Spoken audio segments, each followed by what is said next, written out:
to secure what we would term a mutually beneficial trade and investment deal.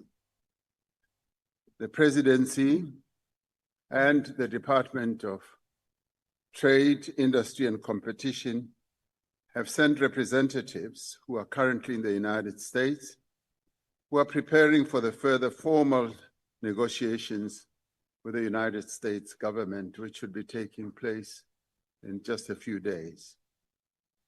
They are meeting a number of stakeholders as they are in both New York and Washington, including representatives of the administration, legislators, business people, and a whole number of other people. It should be known that many other countries are doing the same to secure agreements with the United States government. The US is South Africa's second largest trading partner as a country. Our economic relations are strong, and these relations go back many, many years. Trade between our two countries has historically been complementary in nature. We buy many goods and services from the United States, such as petroleum, aircraft and parts, medical instruments, soybeans, motor vehicles, poultry, and pharmaceuticals. South Africa exports to the United States include our minerals, our agricultural products, pharmaceuticals, motor vehicles, and medical isotopes. South Africa is the biggest investor from the African continent into the United States, with 22 of our companies investing in areas like mining, chemicals, pharmaceuticals, and food chains. More than 600 United States companies operate in South Africa through various investments. To advance our negotiation position, our government submitted a mutually beneficial trade and investment package on the basis of negotiations with the United States. This builds on the previous package, which was submitted on 20th of May. In addition to the proposal put to the United States, Cabinet has also endorsed our own country's economic package to assist our businesses. This includes measures that we are putting in place to support South African businesses that are affected by the tariffs. Government has decided that in response to the United States position on tariffs, South Africa should take this as an opportunity to diversify our export market platform for increased resilience and to facilitate the entry into alternative markets for affected exporters. As part of measures to assist companies to absorb the effects of tariffs and facilitate what I would call long-term resilience, the Localization Support Fund has made a commitment to support affected companies. We have initiated an export and competitiveness support program that will include working capital, plant and equipment facilities to address short to medium-term needs across all industries of those who are exporters. Working with industry, we are accelerating efforts to diversify export markets and enhance competitiveness to mitigate the economic impact of losing preferential trade access. A crucial part of this work is to make full use of the opportunities that are presented by the Africa Continental Free Trade Area. We're also looking at better using the buying power of local consumers, of businesses, and government to support local producers. South Africa is responding to the imposition of these tariffs by the United States by intensifying its own engagement with the US administration. We're working to stabilize diplomatic relations and we are introducing a range of measures to make South African companies more resilient. We do believe that this is the best course we should take, and in a way it is double-pronged. We negotiate with the United States, but at the same time, we encourage our companies to use this as an opportunity to start seeking out other markets. And to enhance this, we're involved in various visits to other countries, trade missions, if you like. President, the Deputy President, and ministers are scouring the world, going from place to place, country to country, seeking to open channels and markets for our South African products. Some areas we have not really fully exploited in the past, but we have now started doing so. A case in point, for instance, is Latin America. We have not, beyond just Brazil, gone full force into Latin America, and they are interested in dealing with us. Asia is also a huge market that is waiting. So is the Middle East. So this gives us a great opportunity to open up new markets, an opportunity that we are exploiting. Thank you. Thank you, Mr. President. I'll now ask for supplementary question from Honorable J.S. Maliba, who's on virtual platform. Thank you very much, Speaker. Mr. President, following Trump's tariffs on the country, our approach has been that of appeasement and almost tantamount to begging. You created an impression of us crawling on the floor and begging and cementing our place as a very junior partner to the US. You have juniorized this country and it has lost its status globally. We do this while countries such as China, Canada, and the EU announced retaliatory tariffs against the US. I know that we import finished products from US while we largely export our raw materials such as platinum, gold, and raw aluminum, all of which are central to the US economy. Instead of appeasing the maniac, why have we not stood firm and imposed own retaliatory tariffs against Trump while looking to open up trade with our BRICS partners and the rest of the countries of the global south? I thank you. Thank you, Honorable President. Thank you. Should I go? Thank you. Yes, President, you can go on. Thank you. Thank you, Honorable Speaker. Yes, there are various options that countries can elect to respond to the unfair tariffs that have been leveled against, I would say, the world. A number of countries have sought to engage in negotiations with the US government, and some of those have been fairly large economies that are currently in negotiations with the United States. And we have chosen the route of engaging the United States. They said that they have a deficit, but we argue that they don't have a deficit, and that requires that we should actually sit down and negotiate these issues.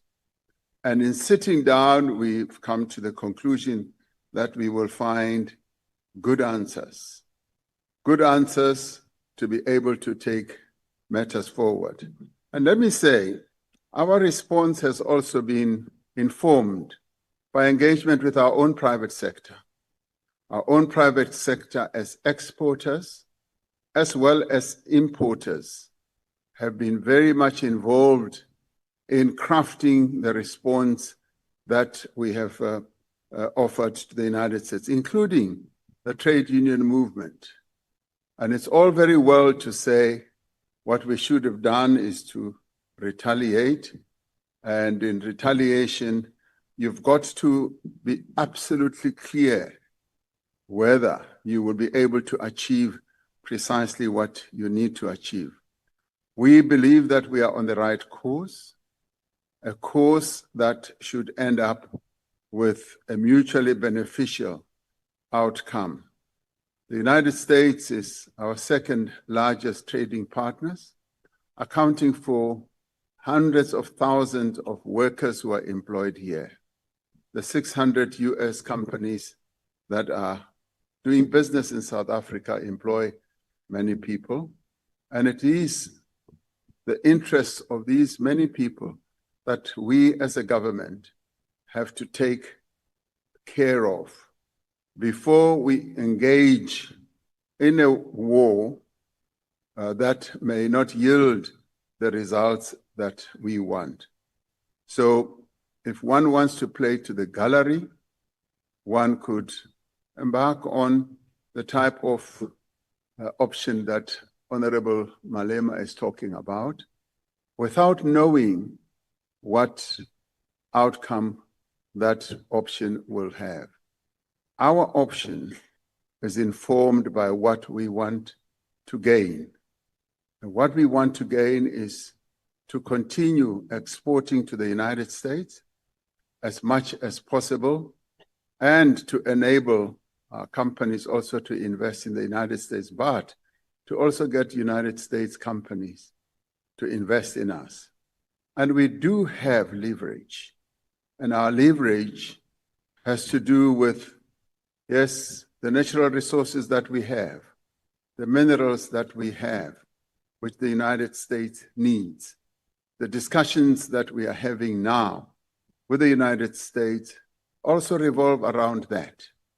The critical minerals that South Africa has and the capacity that we have to process those minerals with the energy backing that we have, which many other countries don't have, is something that we take to the table and use as leverage. So I'd like to say that it is a strategy that we have opted for, and a strategy of engagement, and a strategy which we believe will yield results, notwithstanding the fact that we are obviously dealing with a United States administration that at times is unpredictable and that at times just retaliates. And without being supplicants, without, going on bended knee, which we have never done and which we will never do. And we have said we will not be bullied. We will stand as a sovereign country and negotiate and get the best deal for South Africa. That's precisely what we do. Thank you, Mr. President. Mr. Eso Armahumapilo. Thank you very much, President, and we appreciate the extent to which strategic engagements are taking place with the US on these tariffs. Now, the US on its own, President, realizing that its trumpeting trumpets of the tariffs are inflicting pain on them, they volunteered exclusion of some of the critical minerals from the initial list, which is an advantage for South Africa. So I want to check how, as South Africa, we can continue to deepen their own realization on the strategic tactical advantage that we have. Thank you, Madam Speaker. Thank you, Mr. President. Thank you, Honorable Speaker. Yes. The issue, as I said earlier, of the strength and the endowments that we have, which is critical minerals, is a matter that is firmly on the table as we are having these engagements now with the United States. And we have been, yes, exporting these to them on a tariff-free basis, whilst they had offered us a tariff-free entry through the AGOA offering or process. So therefore, in order to gain the advantage that we need for our own country, we are utilizing precisely this aspect of what they need most. In the end, we are saying we need to balance the books. What do they need most from us is what we put on the table for them to consider. And what do we need most from them And in balancing these two issues, we then believe that we will be able to come up with a fairly well-balanced negotiation that goes beyond just what they are focusing on, imposition of a 30% tariff regime on us. We go to the United States negotiating table with a strong hand. We don't go with a weak hand. And our endowments, as you correctly say, is exactly what we take to the table. And the ability on our part to have those products processed here. But we obviously, in doing so, want to take it a step further. And we want to be able, and that's what we are insisting on, that even as we may well want to export the critical minerals, we want them to leave the shores of South Africa as finished products so that we beneficiate what we will finally sell to them. So that is the type of discussion that we are having with them, a proper engagement of two sovereign powers that are engaging for a fair deal outcome. And that is how we are proceeding with this now.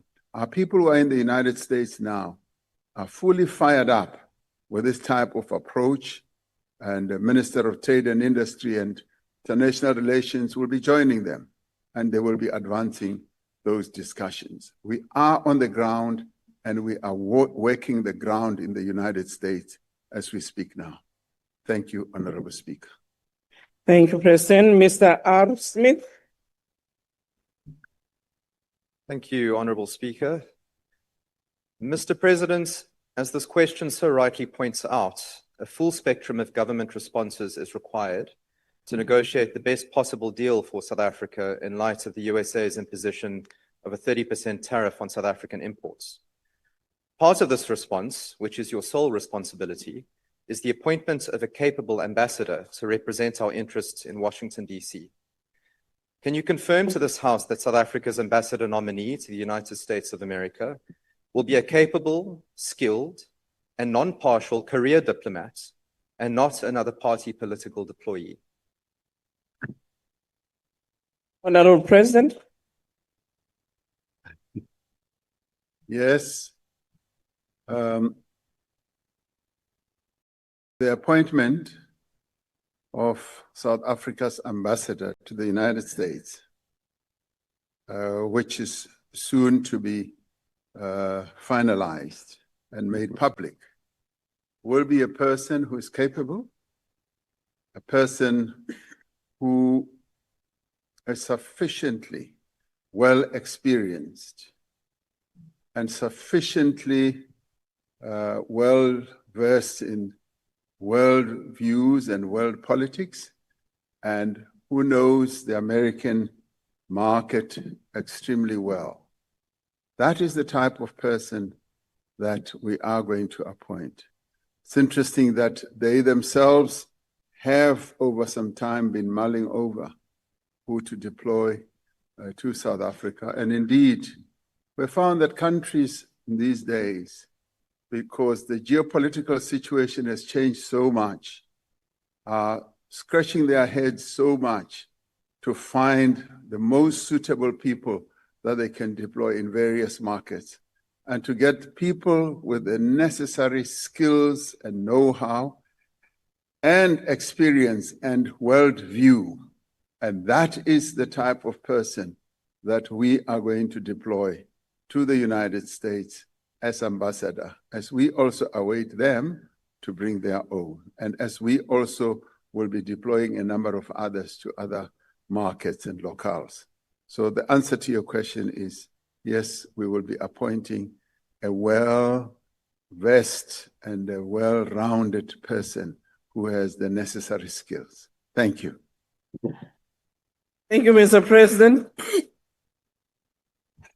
I'm smiling. I saw members listening attentively, and I was wondering whether there may be some application here for such a position. Thank you very much, Mr. President. We'll now ask. Madam Speaker, I must tell you that there have been a lot of applications, and some of them have come from this House. Thank you very much, Mr. President. Our last supplementary question will be asked by Honorable Maimane. Thank you and good afternoon, Mr. President. All of us as South Africans observed your meeting in Washington and can fully appreciate the fact that we are now in the realm where domestic policy impacts foreign policy. A general goes off to Iran and makes some significant statements on foreign policy. That general has had a global implication on the US relation with those who it does not deem its allies, of which Iran is one. I want to ask, Mr. President, if you could bring the nation into confidence as to, in the light of all of these tariffs and our low GDP growth from today, whether does South Africa in fact have military cooperations with Iran? No sanction was taken against the general who has spoken. And ultimately, are you of the view that our close relations with Iran have had any impact on our tariff impositions by the US and what your government's plan to respond to that issue? Thank you very much, Mr. President. Thank you, Mr. President. We do not have any military operations with Iran. Iran is one of the members of the BRICS. In fact, we held a BRICS summit yesterday online, and Iran was present, as were other countries like China, India, Ethiopia, Egypt, Brazil, and all others. So we are together members of BRICS, and in dealing with Iran, we deal with them also as a sovereign country that is dealing with the various issues and challenges as it is doing, like ourselves. And the general went to Iran on a predetermined visit, which was planned almost 2 years ago. And I had a long discussion with him, and we both agreed that the timing could have been managed differently. And he conceded that because of what is happening globally. And that in itself demonstrated to me, as he himself conceded, that the timing could have been different, and that what he said in Iran really was an expression of the continued relations that have existed between our two countries. And in the end, the relations we have no impact whatsoever, and should have no impact with our relations with other countries. And we respect and deeply respect the relations that other countries have with whoever in the world. And similarly, we say the same should obtain with us. There was a time when we were lambasted for even having any relationship with Russia, as it was involved in a war with Iran. And now of late, Honorable Maimane, nearly everyone comes to us and says, could you kindly impart a message to President Putin?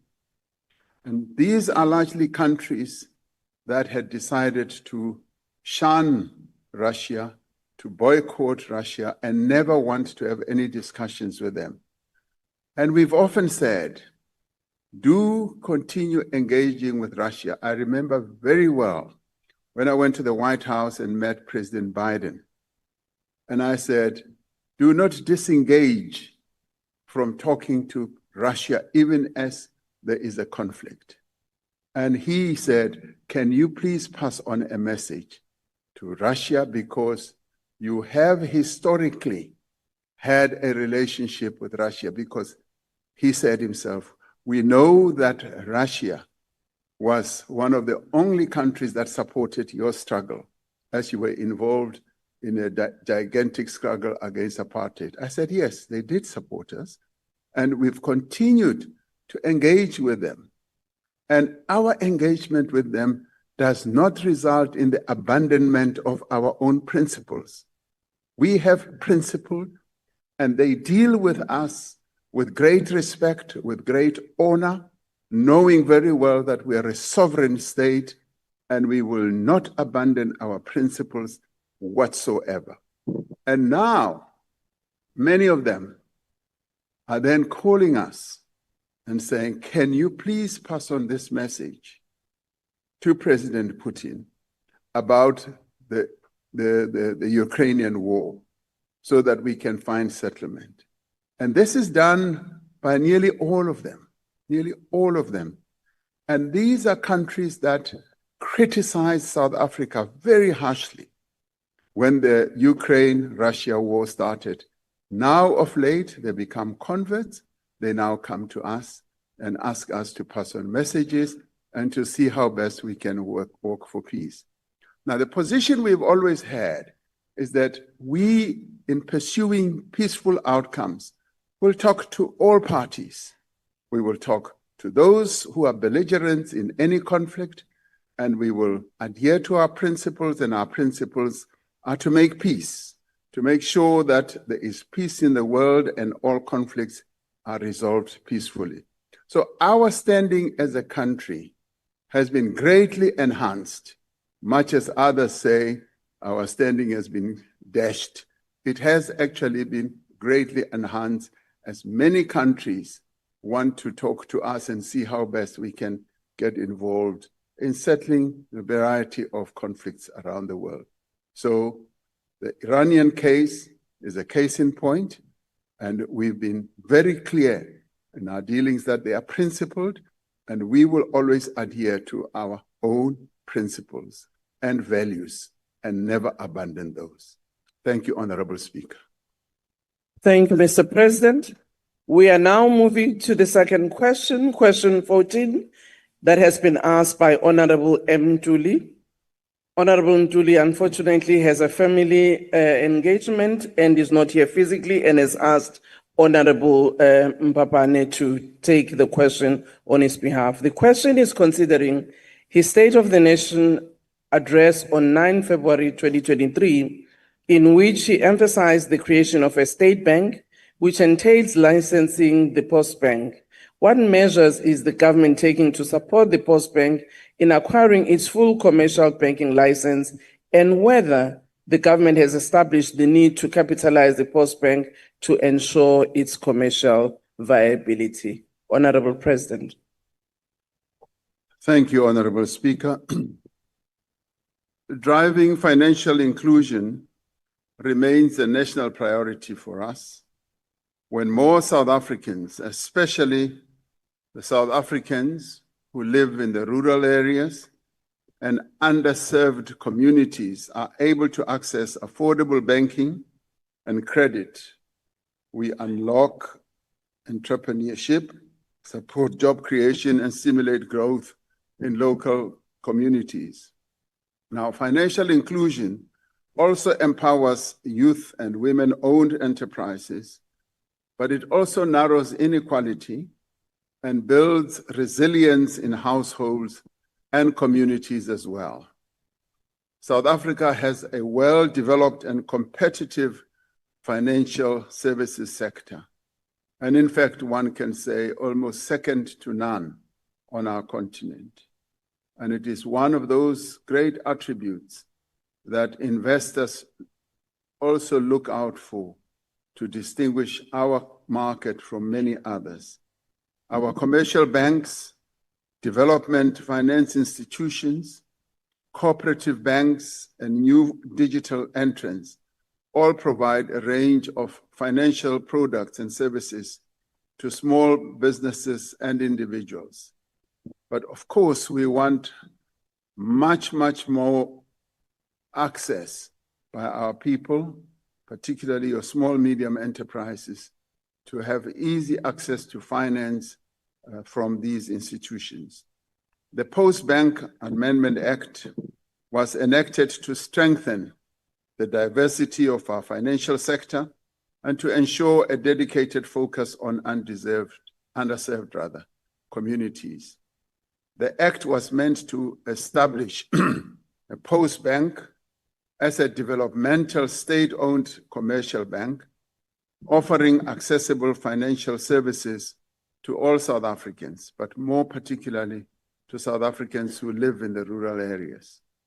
Whilst obtaining a banking license is an independent regulatory process, the Minister of Communications and Digital Technologies, as the representative shareholder and executive authority of the Postbank on behalf of our government, is tasked with ensuring that the Postbank receives the necessary support to obtain the banking license. Now, according to the Minister, the Postbank has not yet fully met the conditions for a banking license, particularly around its card key management processes and the compliance with the prudential standards that are required. Its immediate challenge is to strengthen its governance to ensure compliance with prudential standards and to stabilize its own finances. Capitalization of the bank will be considered, as it must, once the Postbank is granted authorization to operate as a bank, after which it has 12 months to raise the funding to become a registered bank. This will be determined by its business case, for which the Postbank board is responsible, and submitting the business case to government via the Minister of Communications and Digital Technologies. Now, these steps, Madam Speaker, are essential to ensure that the Postbank obtains its banking license and is able to fulfill the vital mandate that it bears to promote financial inclusion for all. Now, I am sure and certain that these requirements should be met and will be met, and all that we need to focus on is the time frame through which the bank itself will be able to meet all these requirements. Now, I know that the board is at work to address all these matters, and as it is a financial services institution, the requirements are quite stringent. They are stringent because the Prudential Authority wants to protect the public when it comes to their money. And so therefore, those standards have been well set out, and it is now incumbent on the minister as well as on the bank to ensure that they meet all these standards. And once these standards are met, then the bank will be able to offer all the services as a registered entity.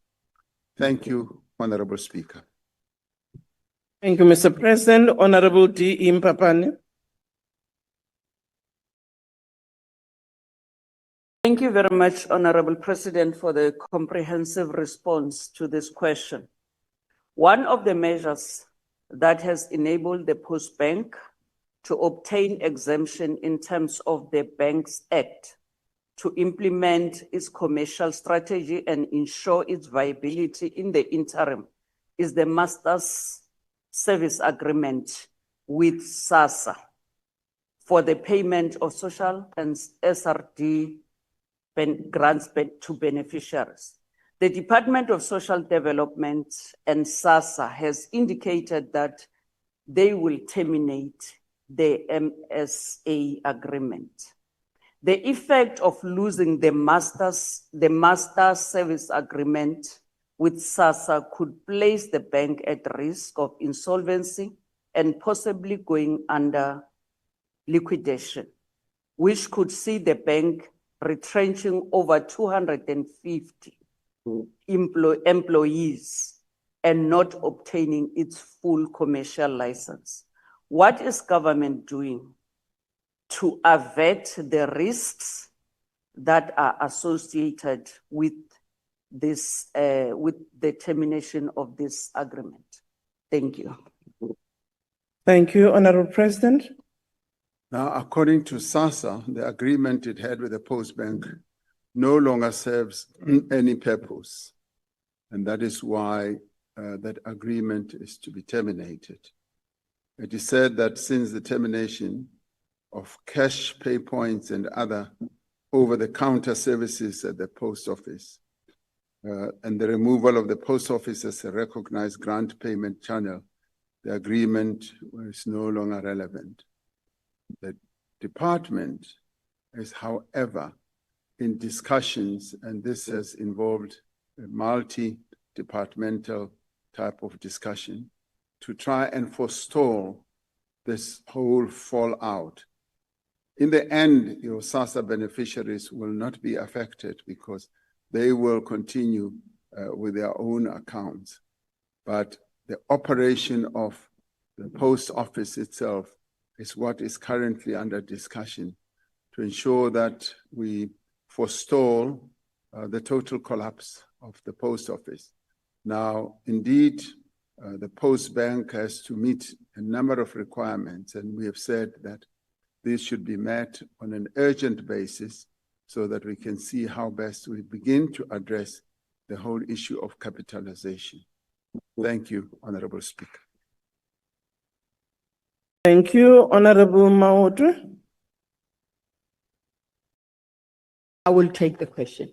Thank you very much, Speaker.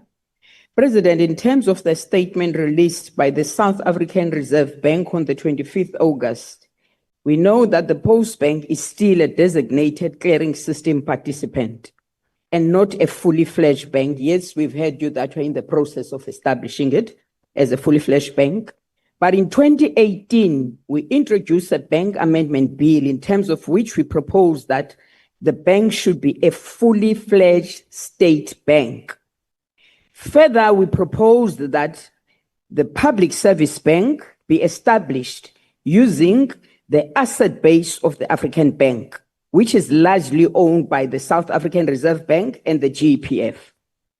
While your party rejected the bill back then, and given your belated delays of the bank, of the state bank, would you be in support of the sort of the interventions we proposed in the bank's amendment bill today in order to boost the capacity of the state to facilitate ease of banking and give it trust for the state-led banking services that prioritize development?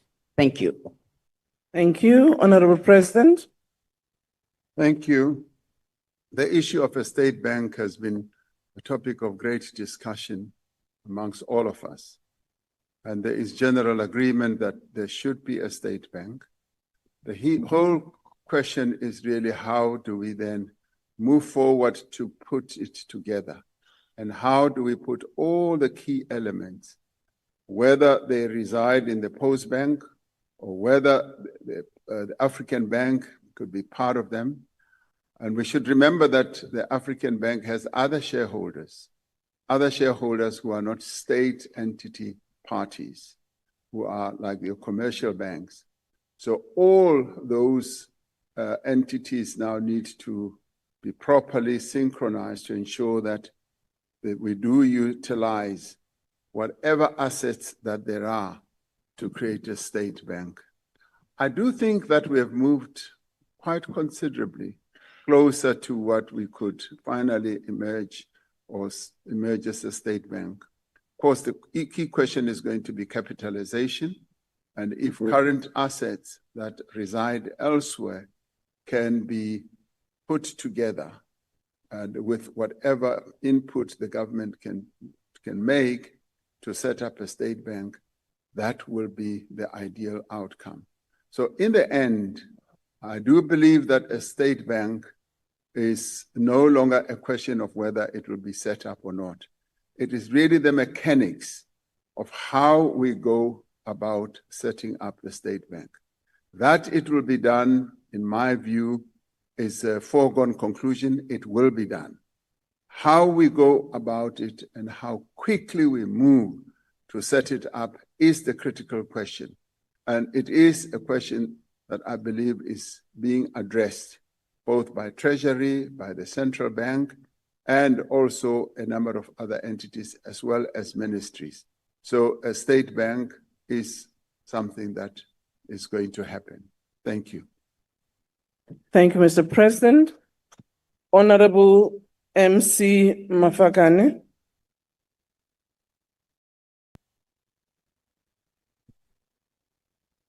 Mr. President, Postbank requires about 7 billion to recapitalize and has no intention to privatize. It has gone 3 times to the National Treasury for help to capitalize. These requests were rejected. Considering that ministers sign performance agreements and are accountable to you, Mr. President, does your failure to ensure the capitalization of Postbank represents a failure to anticipate at the signing into the law, the state bank, the risk factor associated with the viability of the state bank? When this decision, like many others, is not implemented, will you say that you are shocked and call for the citizens to provide an answer and solution as you normally do? Thank you, Honorable President. Thank you, Honorable Speaker. I like your laughter on this. You know, when somebody laughs the way you're laughing, they know they are not telling the truth. But let me answer you directly. I am not shocked. Point number 1, I am not shocked. Point number 2, I am not asking South Africans to provide the answer. Now, once we've cleared those 2 questions, I should say that capitalization of the Postbank is something that needs to be handled with the necessary care. Firstly, the fiscal challenges that we face are enormous. We don't have easy money lying around, but at the same time, what I said in my reply. Honorable Klute, can you please switch off your mic? What I said in my reply in chief was that there are quite a number of conditions that have to be met. Now, I should say that the progress that is being made in moving towards getting the Postbank to become a properly registered bank is actually quite encouraging, because now there's a clear roadmap. And the roadmap is, from a governance point of view, the board must ensure that everything is well aligned themselves as the people who are responsible for governance. And at the same time, they need to look at the financial viability of the bank itself. And once all that has been done, we will then be able to move to the whole question of capitalization, and then determine how that capitalization should happen. And it is then that the minister will come to this house and propose a capitalization amount and where the money should come from. That we want to move towards setting up the Postbank as a registered bank is a given. And all we need to do is to ensure that all these other matters that are regulatory, that have to do with governance, and that have to do with financial prudency are all attended to. Remembering that the Postbank in the end is going to be managing public money. And we therefore ourselves need to be absolutely certain that this bank will operate in terms of the laws, in terms of the regulations that we have that govern banking in South Africa. So I do hope and I do believe that that will happen. Thank you, Honorable Speaker. Thank you, President. Honorable Abrams. Mr. President, last year the Postbank was looted of 100 million rand of taxpayers' money. This after the Reserve Bank repeatedly warned of security vulnerabilities. This perpetuates the trust deficit between South Africans and government. Can the President tell South Africans why a state-owned bank will not become yet another VBS looting scheme? Thank you. Thank you, Mr. President. The VBS saga has taught us a lot of lessons. There's a great desire amongst South Africans to have a state-owned financial services. And we know that those state-owned financial services will operate with a greater sensitivity to serve the interests of South Africans from a financial point of view. But at the same time, those entities need to operate in accordance with our very stringent financial regulatory framework. And the VBS, as you might recall, was not yet a registered financial institution. And that is why the type of mishap happened in the VBS. What we are seeking to do now is to forestall, to make sure that what happened, for instance, in VBS does not happen. And sometimes it becomes very frustrating for many of us that the government is not moving forward to set up these entities. And the frustration is something I can understand, but we must also understand that we've got to be absolutely careful because this is about managing public money. If you talk to any banker today, they will tell you that the regulatory framework in which they have to operate is governed by so many laws that keep them straight on the narrow path, that make them be very careful in managing the money that comes from the public. So the assurances that one can give would be adherence to regulations and to the watchful eye of the Prudential Authority, which is part of the South African Reserve Bank, who watch every bank so closely. And they watch it so closely to a point where no one can serve as a director of a bank without being approved by the Reserve Bank. And the whole process of scrutiny, of ensuring that everybody who serves on a bank is a proper person, is quite stringent. And we need to thank them for that. And that is why our financial services architecture is so well respected in the world.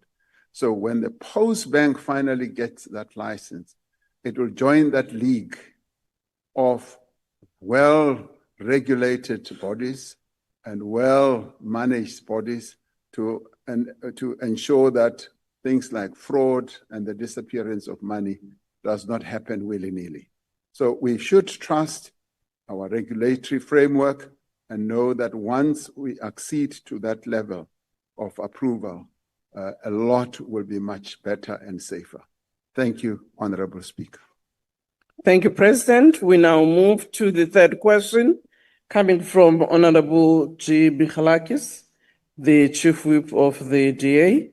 The question is about whether the National Dialogue is intended to assist the government to achieve its priorities of economic growth, poverty reduction, job creation, lowering the cost of living and building a capable state. If not, what is the position in this regard? If so, what are the relevant details? Thank you, Mr. President. Thank you, Honorable Speaker. The outcomes of the National Dialogue will in the end be determined by the citizens of our country. They are not going to be determined by the President, nor any one of us sitting here. National Dialogue should be seen as a structured process where the citizens of our country, together with political actors, civil society, and other stakeholders, come together to deliberate on the future of their own country, to debate on the South Africa they want. its importance, therefore, lies in several interconnected dimensions. The national dialogue is aimed at giving ordinary South Africans a voice to articulate precisely the South Africa that they wish to have and how they participate in crafting the solutions for the country. Now, crafting the solutions sometimes is seen as privy for the leadership. And that is why when I addressed the national dialogue, I asked the people of South Africa a number of questions that they should also participate in answering. And a wave of criticism has come my way when I sought to elicit real participation so that as South Africans, we must ask ourselves those very important questions. And we must, yes, as ordinary South Africans must ask, why does the tap not have water? They must ask us as their public representatives because the taps don't have water in many places. And they must, no. They must then say, you know, Order, honorable members. the taps don't have water because there is either corruption, there are water tanks, and we see it in our own communities, and be able to point out exactly what is happening on the ground themselves. Now, that is the opportunity that South Africans are going to be having or given to address these issues. Now, over the next few months, South Africans from across the length and the breadth of the country will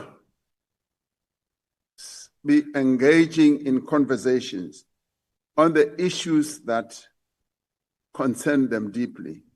The first National Convention, which was held from the 15th to the 16th of August at UNISA, was attended by over 1,000 delegates representing more than 200 organizations. Now, that was quite a crowd of people, not Mickey Mouse at all. The convention brought together around 30 different sectors in society, ranging from business to labor to traditional leaders and faith-based organizations. There were organizations of women, youth, students, academics, emerging businesses and older persons, military veterans, persons with disabilities, and unemployed persons. Mr. President, if you can take a seat, advise there's the question on the platform. Honorable Skosana, what is your question? Ngiyabonga kakhulu Mgcinisihlalo somlomo. Is it a point of order? Ngithi ke a point of order, the president is misleading the house. Honorable member, under which rule are you raising your point of order? Rule number 85. No, honorable member. Can you please close your mic so that we can continue? Thank you, Honorable President. I was enjoying the rest. Honorable Speaker, also among the represented organizations were people in the media, in sports, arts and culture, justice, peace, governance, democracy, and human rights. That was the collection of people who were at the National Convention. In many ways, the National Convention reflected the broad and vibrant diversity of our society. Whether people like it or not, that was the reality that was represented at the National Dialogue, at the convention rather. The first convention was a great success by any count, where delegates where delegates endorsed the need for the value of a national dialogue. The convention agreed on key themes for the national dialogue, understanding that citizens will be able to raise any issues that they want. The 9 broad themes that were identified were building a dynamic, inclusive economy that will create jobs and improve livelihoods, tackling crime and corruption, winning the future through education and a healthy nation, fixing the state and making the constitution work for our people, building South African values, culture, and strengthening our social fabric, advancing gender equality and ending gender-based violence and femicide, dealing with intergenerational trauma and healing, promoting environmental justice, advancing land and mineral rights. Now, delegates to the first National Convention expressed their support for a representative steering committee to drive the national dialogue process. Now, over the next 3 weeks, organizations involved in the 32 identified sectors have been meeting amongst themselves to nominate their own representatives to the steering committee. Now, these nominations will now be compiled and collated by the eminent persons group to ensure inclusivity and representativity before the steering committee is constituted. Once established, the steering committee will work together with the interministerial committee chaired by the deputy president and with the advice of the eminent persons group to coordinate public dialogues across the country. And let us be clear, the steering committee will be led by the citizens of our country, giving credence to our intention that this must be citizen-led, whilst government's role is that only of a facilitator. The purpose of the dialogue that will take place at local level and within various sectors is to develop sustainable and effective responses to the challenges that the country faces. It is expected that this process will result in the social compact that we all yearn for, that outlines the roles, the responsibilities of each sector of society in building the South African nation. Now, while South Africans still have to have their say, it can be anticipated that the national dialogue will make a significant contribution to economic growth, to poverty reduction, to job creation, lowering the cost of living, and building a capable state, the very priorities that we outlined over and over again in this House. Now, citizens feel ownership over national decisions when they are directly themselves involved in shaping them, complementing the important role that is played by elected representatives. Involving the people directly enhances the process of developing a shared vision for the country of our future. Now, what happened? What happened when the National Convention was held was quite a moving process where we had so many South Africans expressing a deep yearning to be in conversation with each other. And it is something that we should never dismiss out of hand. And it is not something that can be called a misnomer. It is something that happened, and that is going to lead to the holding of a national dialogue through the length and the breadth of the country. And if one just looks at the number of organizations that were represented, they represent the entirety of our society in South Africa, of our citizenry. So let us give this whole process a chance, an opportunity to progress, rather than stand on the sidelines and criticize And as they say, it's better to be inside the tent rather than to be outside and doing something inside the tent. So let us all be in this national dialogue tent. It is almost like a caravan. It is moving. And we call on everyone to be part of it. Thank you, Honorable Speaker. Thank you, President. Honorable Michalakis. Thank you, Madam Speaker. Mr. President, the national dialogue is a failure no matter how you sell it. Now, listen, the Thabo Mbeki Foundation, Steve Biko Foundation, Chief Albert Lutuli Foundation, Desmond and Leah Tutu Foundation, F.W. de Klerk Foundation, Oliver and Adelaide Tambo Foundation, and the Strategic Dialogue Group, and many others withdrew. Mr. President, how do you plan to get the entire country behind what results from it if you couldn't even get the entire country in the room to begin with? Thank you, Honorable President. Now, I do not want to get into the politics of who withdrew and who stayed in, because if I get involved in that, and let me just say this is not the president's dialogue. The people of South Africa called for the dialogue. And then they said it has to be convened for the first meeting by the president, because embedded in our constitution, there is that notion that when we talk about nation building, it is the president who should lead the process. Now, as often happens. Order, honorable members, can we lower our voices? Now, as often happens, and you're talking here to somebody who was unfortunately involved in a number of other dialogues.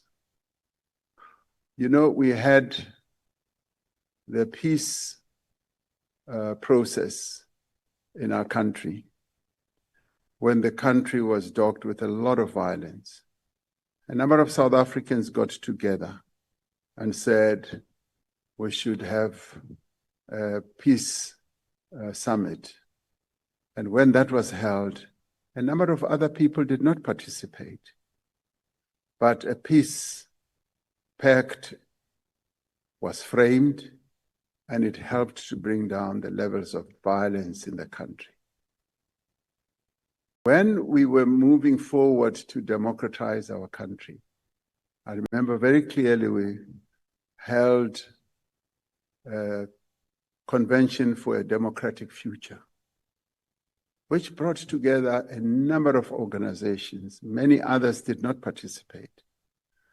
That convention for a democratic future helped to craft the path towards negotiations. When the multi-party negotiations happened, starting with CODESA, a number of other entities that did not participate, but it still resulted in the caravan moving forward. When the multi-party negotiations happened for a new constitution, a number of parties did not participate. And these were parties of great weight, of real big influence. They didn't participate, but the caravan moved on and finally produced the constitution that we now have. And the process of drafting that constitution was so broad and so inclusive. The drafters went throughout the country to involve a number of South African citizens. So it often happens, we're experienced with this, that when national processes happen, there will be those who will decry that they have not been included, and there will be those who say this is irrelevant, and there will be those who say we don't want to participate, but the majority always participate, and they move the process forward. So in this case, I am hopeful, much as, truth be told, much as I now have nothing to do with the dialogue, because the dialogue is now being led by a steering committee of which I am not a member. This dialogue is now going to be taken forward by those people who believe that this process should be theirs. And all we will do as government will play a supportive role of financing their various activities. And in many ways, that caravan is going to move on, whether people like it or not. And those who may have an inclination to now want to be part of it and join in, I'm told that they will always find the door open. And the caravan will stop for a while to allow them to climb on, and then it will continue moving on. Thank you, Honorable Speaker. Thank you, Honorable President. Honorable members on the virtual platform, really, please help us to make sure that we move with the process of the question and not disadvantage other members who still have their questions. And I think it is important that we note that let's not be disruptive.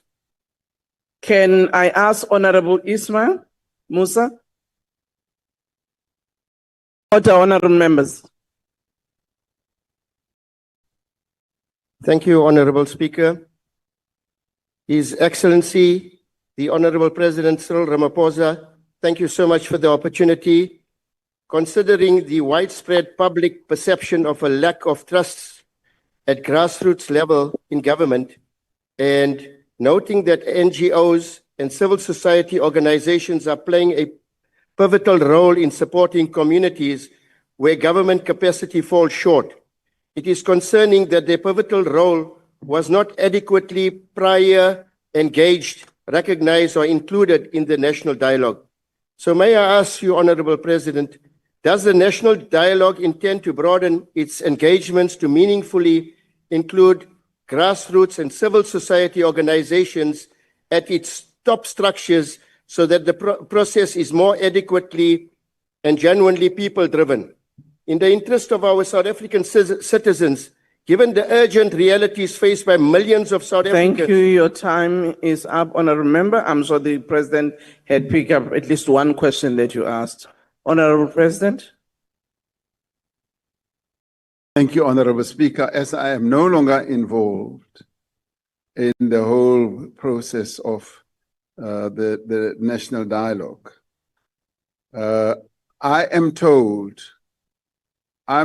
that one of the key principles that the National Dialogue Steering Committee will seek to adhere to is inclusivity, to make sure that as many organizations as possible at grassroots level, the rural areas and the urban areas, that will be organized according to sectors, do participate. And already I'm told that those sectors are meeting as we speak. They are finalizing as sectors their own representatives, be it in the sporting fraternity and even its subsectors. It could be rugby, it could be football, it could be tennis, it could be whatever, and various others. It could be traditional leaders, it could be all other sectors. It could be medical, it could be legal. They will all be meeting right now and identifying those who can be selected to come onto the steering committee. I do believe that it might well be a fairly large steering committee that will seek to be representative of the people of South Africa, of various sectors to which our people coalesce around. So the fear that others will be excluded should really be waylaid, because in the end, we want this dialogue process to be as inclusive as possible, and it must be people-driven. It must be driven right from the grassroots level. And people must be able to speak out their own minds. I envisage that in the end, we will have even And this is what I am going to be calling for and encouraging, that we should even have at universities level, at school level, national dialogue days where young people come together and discuss precisely what South Africa they want to inherit going forward. They themselves must have those types of discussions. And I do believe that the steering committee will organize that so that there should be a day in which people collectively throughout the country get together and have a discussion. We should have school governing bodies getting together as well and talking about the type of education system they want to see. And all this, including the questions that I raised, are matters that South Africans should be talking about and should be crafting solutions around. It must be a people-driven process, not a top-down type of process. It must be from bottom right to the top. That is how inclusivity in the end will be achieved. Thank you, Honorable Speaker. Thank you, Honorable President. Honorable Reverend Misha. Thank you, Speaker. Dumela mo Presidente. It is concerning that calls for the postponement of the national dialogue made by the 7 legacy foundations who ultimately withdrew from the National Convention Task Team have gone unheeded. The foundations raised concerns that core principles of the dialogue have been violated, yet these concerns have not been addressed. They cited the erosion of citizens' leadership, a lack of financial and operational infrastructure, and the absence of an approved budget allocation as some of the reasons for their withdrawal. If the running of the national dialogue is to be transparent, as transparency was initially one of the core principles, which line items were removed from the planned expenditure that enabled the initial cost of the national dialogue to be cut from 700 million rands to the estimated 441 million rands. Thank you. Thank you, Mr. President. Thank you.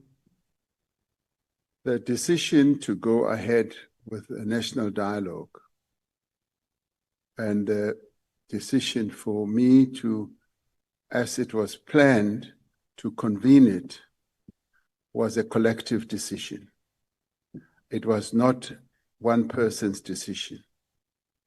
It was a decision that was taken collectively with the eminent persons group and those who were involved initially from the organizing, the task team, who now mutated to become the organizing committee. Now, the issues that were raised were, we are not quite ready. The documentation has not yet been properly printed, and we don't know how the finances will be managed and all that. So those were the reasons. And the counter reasons that were then put forward is that the invitations have already gone out. Various organizations are responding. There are going to be more than 1,000 people who are coming. Arrangements have already been made. Bookings have already been done for transport, for accommodation, and what have you. The preparations for documentation can be solved fairly quickly. The issue of the budget was not really the key issue in the end. The key issue for me, and I must put my hand in this, was that the budget that had been drafted was 740 million. And I said, what will we be doing with 740 million? And it came out that some of the money would be utilized for booking people in expensive accommodation, booking meeting halls. And I said, but is that really necessary? When our people meet at ward level, they will always find places to meet, like we do with our Stockfells, with our prayer groups, with our whatever. People always find places on a free basis to meet. Why do we budget so much money for holding of such manifestations? And I then directed that that budget should be brought down substantially. Even on the National Convention, when I looked at the budget, and I do look at these things, when I looked at the budget and found that the charging for the hotel and all that were so high, I said, no, we are government. As government, we operate on economies of scale. We can bring prices down, go back and ask for bigger discounts. This is precisely what they did. And it did bring that budget down. Now, the good thing was that the finances are being managed by NEDLEC. Treasury allocates money to NEDLEC. NEDLEC, which is a state organization, manages that, and it plays the role of the secretariat. And that, for me, is very comforting, to ensure that what people feared, that money will disappear, should, to a large extent, be curtailed, and that we should keep a hawk's eye on how the money is utilized. Now, those were some of the concerns, but in the end, Honorable Mishwe, the decision that was taken was a collective one, that we go at. If we stop having invited people, it might be very difficult 2, 3, 4 months later to bring them in. The principle of getting this to be a people-oriented process is not true. It's very false. Because in the end, Reverend Mishwe, if you were there, the whole dialogue, the whole convention was being run not by a single government person. It was being run by civil society, people from organizations. And I kept asking, who is this one? Who is this one? Because I didn't know them. And to me, that was a joy that we've got people who are not the known names who are running. The deputy president was not the chairperson of the dialogue. And we had no minister who was the chairperson of the dialogue. It was ordinary South Africans. And that whole process is now going to be transposed to how it happens at the local level. And I have insisted that from government point of view, it must be hands-off. Hands-off. The only time we will need to get involved is to delineate the money and to make sure that the money process is being well handled through NEDLEC. So government hands-off, our people are in charge, and I trust our people to deliver the product that the people of South Africa need. And that is why the dialogue then went on. And let me add, Reverend Mishwe, the eminent persons group delegation was there. Most of them were there. Bishop Lekhanyane was there. He sat throughout the process. And the various other leaders of the EPG, they were there. And they were overseeing and also hands-off as it was being directed by ordinary people. So I derived a lot of joy, and I'm waiting for the report that you too will get. So key hands-off government, key hands-on our people. Thank you very much.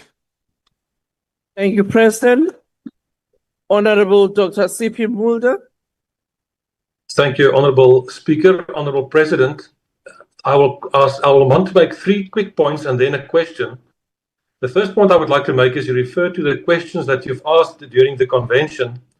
And I think South Africans did not ask the questions because they know the answers. They expected the president to reply and to say why these things are there and why they were not differently. The second point I would like to make is, I think it's common cause that the majority of South Africans were not represented. If you purely look at the parties represented in Parliament who did not participate in terms of their support, it's quite clear, never mind trade unions, that the majority were not represented. And lastly, the problem with regard to the outcomes that you refer to, I'm not aware that any decisions were taken at the convention. My question is the following. The original question dealt with possible outcomes, and it referred specifically to economic growth, job creation, etc. And we have had some interaction. Thank you, Honorable Mulder. Your time is up. The question I would like to Honorable ask is Mulder, this. You've your made time it very is clear up. on behalf of the presidency, but also your Honorable party, Mulder, that you are not going to support can those you kind please of amendments. switch off your If the mic? dialogue comes out and says these things should be done, will your government implement those changes? Honorable Thank you, Mulder, madam. we didn't hear most of your question. Madam, I've switched off my mic a long time ago. IT, can you please switch off Honorable Mulder? I have switched it off.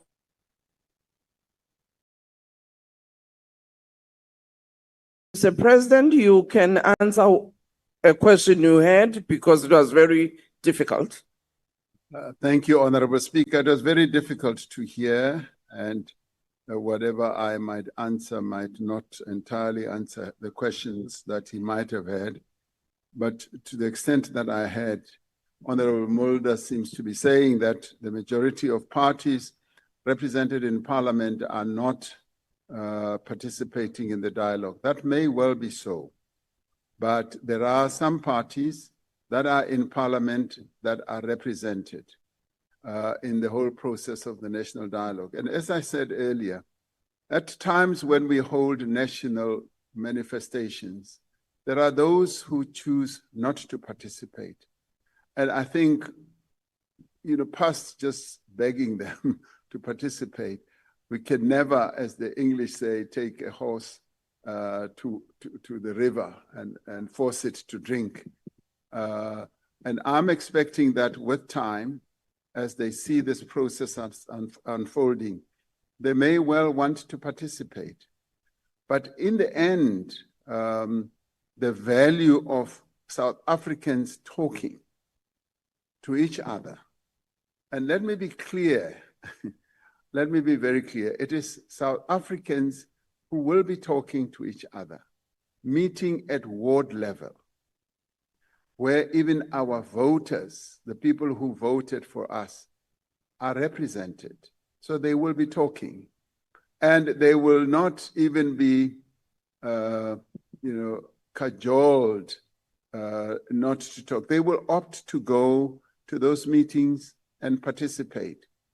So it is to the detriment of us who are sitting here to say, no, we are not going to participate because of this and this and that.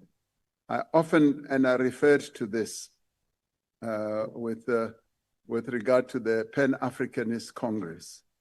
Their message to me was quite heartwarming because the president of their Pan-Africanist Congress came to me and said, Mr. President, we as the PAC have always shunned and stayed away from various national manifestations. And we now realize that with our absence, our voice was not heard. And now we want to be there because we want our voice as the PAC to be heard. And I took that to heart and I said, that is precisely what the South African response should be, that we should participate. Because you know what? Your own members, your own voters are going to participate at grassroots level. They are going to go to those ward meetings, unless, of course, as a party, you issue a directive that do not participate. And maybe all you should ever say is that if you see the president in any of those, don't go. I promise you, I'm not going to be there, so they should go. So I do hope that various parties will find their way clear, and those who are staying out will find their way clear to participate. This is a serious citizen-led process. Our people want to participate. Thank you, Honorable Speaker. Thank you, Mr. President. The next question is question 16 and has been asked by the Honorable Modise Mpeya.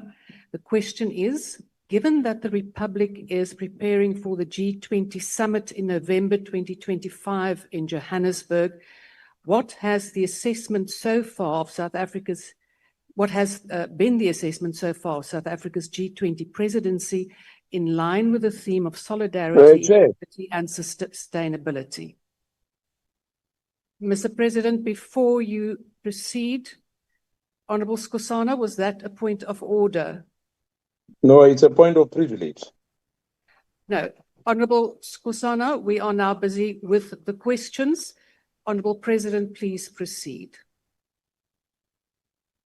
Honorable Deputy Speaker, South Africa's G20 presidency under the theme Solidarity, Equality and Sustainability has received strong support from G20 members, also strong support from invited countries that are not members of the G20 whom we have chosen to invite, particularly those who are on our continent and immediate neighbors to us, as well as receiving great support from international organizations. South Africa's G20 presidency has entered its final 90 days. Approximately 87 of the 132 official meetings on the G20 calendar have already taken place. You might have seen some of these meetings taking place in various parts of our country, and I must immediately say that they've all been well organized, well run, and in this regard, we really thank our provinces. Our provinces have come out in the strongest way to be hosts of these various G20 meetings that have been held from as far afield to the Kruger National Park, to the Eastern Cape, Northwest, all over, in fact, all over the country, these meetings have taken place. So we thank also the people of South Africa for being great hosts themselves, because they have, in a number of ways, interfaced with the G20 colleagues who have come to our shores. And a number of these meetings have resulted in people who didn't know our country falling in love with our country and saying they will return on a holiday and they will come and see our country more closely. Now, these meetings address some of the most urgent and significant challenges facing the global community, demonstrating our firm commitment to finding sustainable and innovative solutions through dialogue, through collaboration, and through cooperation as well. The ongoing G20 discussions aim to advance, in the end, South Africa's overarching priorities. Now, these priorities are to strengthen disaster resilience and response, and we chose this because of the experience that we keep on having with regard to disasters.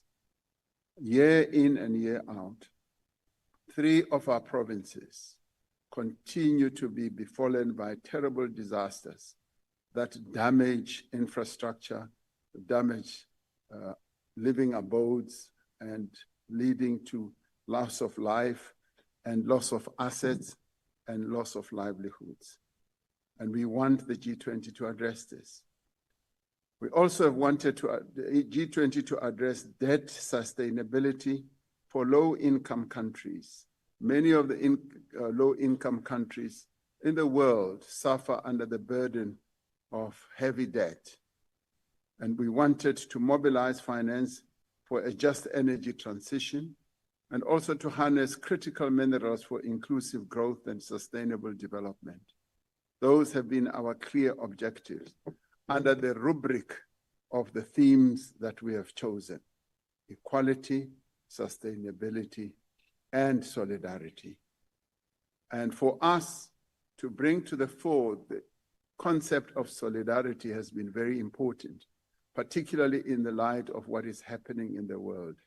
We are calling for solidarity, and it has demonstrated its sharp end through a number of countries now coming to the fore on a matter where we were so heavily criticized when we chose to support the struggle of the Palestinians, and where we said we are going to support them. We will, yes, take another country to the ICJ to stop, underline, to stop the atrocities that are happening there. A number of countries are now coming forward to express solidarity, and in many ways inspired by the position that we took, that solidarity is still an important value in the world, that we need to pledge solidarity with those who are suffering and those who are being horribly treated. So we are rather pleased that much as our theme was so heavily criticized, particularly from the global north, when they said a theme like diversity, inclusivity, and equality and equity should not even see the light of day in, say, the G20. We've forged ahead, and it's now being broadly accepted. South Africa is also championing broader and cross-cutting issues on all G20 working groups. Now, these include reform of the multilateral trading system and the international financing architecture, including strengthening of multinational development banks. While there is divergence on some issues, as is expected in multilateral engagements, there is support and strong support for that matter for South Africa's priorities among G20 members. Negotiations on the G20 working group ministerial declarations and outcomes are currently underway. You will recall that at the end of the G20, we need to have a declaration which in the main will be drafted by all participants, a declaration which South Africa is going to pilot to ensure that South African G20 declaration becomes the accepted outcome that will unite the world, or the G20. Most of the last round of ministerial meetings will be held in September and October, ahead of the Leaders' Summit, which will be held in November. Now, significant progress has been made, and a milestone was achieved with the holding of the third meeting of the G20 finance ministers and central bank governors in July 2025. Remembering that the G20 process really got started to address the financial crisis that the world faced some years ago. The meeting outcomes were agreed in a communique consented to by all parties. The meeting delivered productive and constructive discussions on Africa, the global economic outlook and the macroeconomic stability, the international financial architecture, sustainable finance and global health, infrastructure, tax, financial sector issues, and financial inclusion. Now, these to us were a milestone, because to have gotten the ministerial meeting, which involved the Reserve Bank governors and ministers of Treasury, to finally reach consensus and all this, was really, in my view, the heart of what the G20 South Africa is going to mean. On the 29th of August, we launched the G20 Extraordinary Committee of Independent Experts on Global Wealth Inequality. and this was a South African initiative.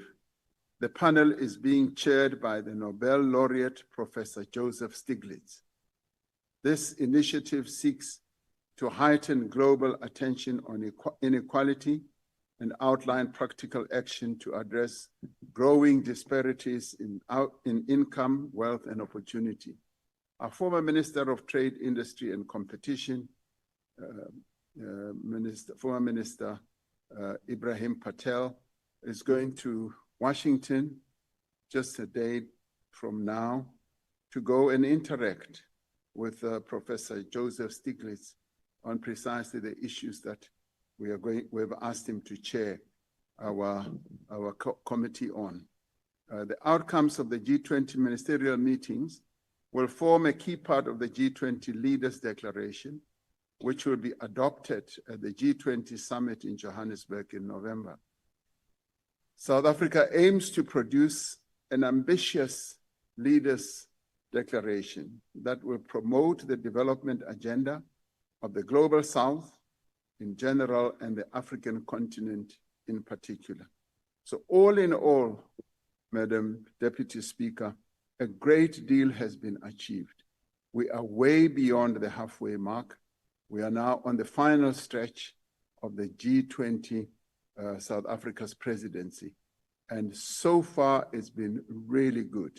The discussions have been rich, they've been robust, and they've been well organized, which in many ways is a great feather on the hat of South Africa, that we've been able to hold these meetings without too much angst, without too much differences, but getting various countries to coalesce. Even those countries that initially boycotted some of the meetings, and this is the thing about boycotting meetings, even those that boycotted, they found that the meetings continue. The caravan moves on. The caravan did not stop. And when they wanted to come and attend, the caravan was stopped to enable them to come and attend. And they got on the caravan, and the caravan is moving on. That is what is happening.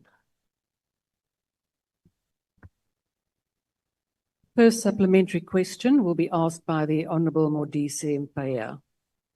Thank you, Deputy Speaker.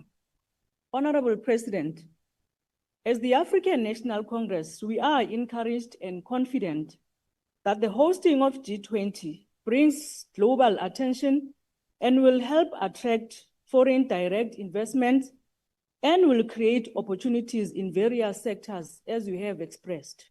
However, a lot of our people are uncertain and are asking the questions of how will the G20, as hosted by South Africa in 2025, benefit an ordinary persons on the streets, as well as help improve our economy and ensure that some of the opportunities created can be sustainable even beyond the event. The Honourable President. Thank you, Honourable Deputy Speaker. And of course, as we hold these big manifestations, everyone wants to see of what benefit is this going to be to us, and particularly at the individual level. The benefits are not something that will eventuate immediately. What this does do, though, particularly when it comes to the themes that we have identified and the priorities, these are processes that will finally turn the wheel of development to start getting the world to address all these issues. The G20 is an agglomeration of some of the big economy countries in the world. They account for a massive GDP number, and just to get them to come together to agree that they will agree on the reform of the financial institutions like the World Bank, the IMF, and also to agree on continuing forward with multilateralism so that we do not have a unipolar world, that we have a multipolar world, and where, for instance, on the outcomes that we want to see in terms of financing renewable energy, or climate change rather, and how, for instance, we would like disasters to be properly financed. This for us is an important ambition as we face, as I said earlier, recurring disasters. So in time, the people who live on the Eastern Seaboard, in KZN, in the Eastern Cape, in the Southern Cape, who continue to suffer from climate change damage, we're hoping that through the decisions that will be taken, we'll then be able to get finance that is going to assist us with rebuilding. And obviously, we're also doing this for our own continent, for countries in the global south, but more particularly for Africa, that in the end, there should be agreement on how countries that are suffering from a high debt burden can get cheaper loans to address their own developmental agendas. Now, all these matters do take time, as many others that have been decided by the G20 do take time. For instance, in Brazil, the decision was taken to target the 3,000 richest people in the world and to levy a tax on them. Now that was agreed, and that work is now underway. It will admittedly take some time before it is finally put into place. But in the end, the taxation of those people will lead to higher taxes for the countries where they live, and in the end, it will result in development finance being present. So we, as South Africa, being positioned as a country that is hosting the G20 for the first time, we should be pleased that it positions our country as a very important country from an influence point of view, because we are up there with the many other nations, and we're able to influence decisions that will be taken by various multilateral organizations in the world. And as it is now, because we are G20 president, our views, our opinions are sought, and our word is heeded and listened to. So these are some of the key benefits that position our country at the top level of countries that operate in the world. And more so for us, it was more to focus on Africa and to focus on the global south, which has broadly been accepted, and also to focus on the Africa Continental Free Trade Area, and to convince the various countries that are part of the G20 that South Africa remains the gateway into the rest of the African continent, where if they want to set up operations, we are an investable destination. So from an investment point of view, it also showcases our country. It gives us an opportunity to talk about South Africa. And in fact, in all the meetings that have been held, all our ministers and our deputy ministers have done nothing but to showcase South Africa.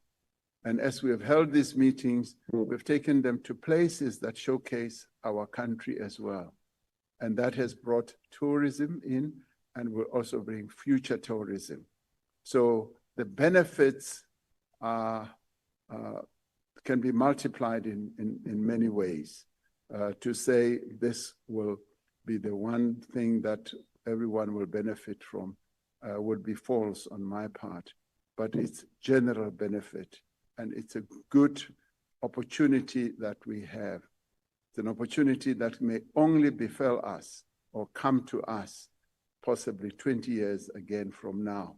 So we need to make good use of this opportunity that we have being the first African country to be a G20 president and being in a very good position, having inherited the position from Brazil, a global South country, and handing over to the United States, a northern country which is a superpower and the biggest economy in the world.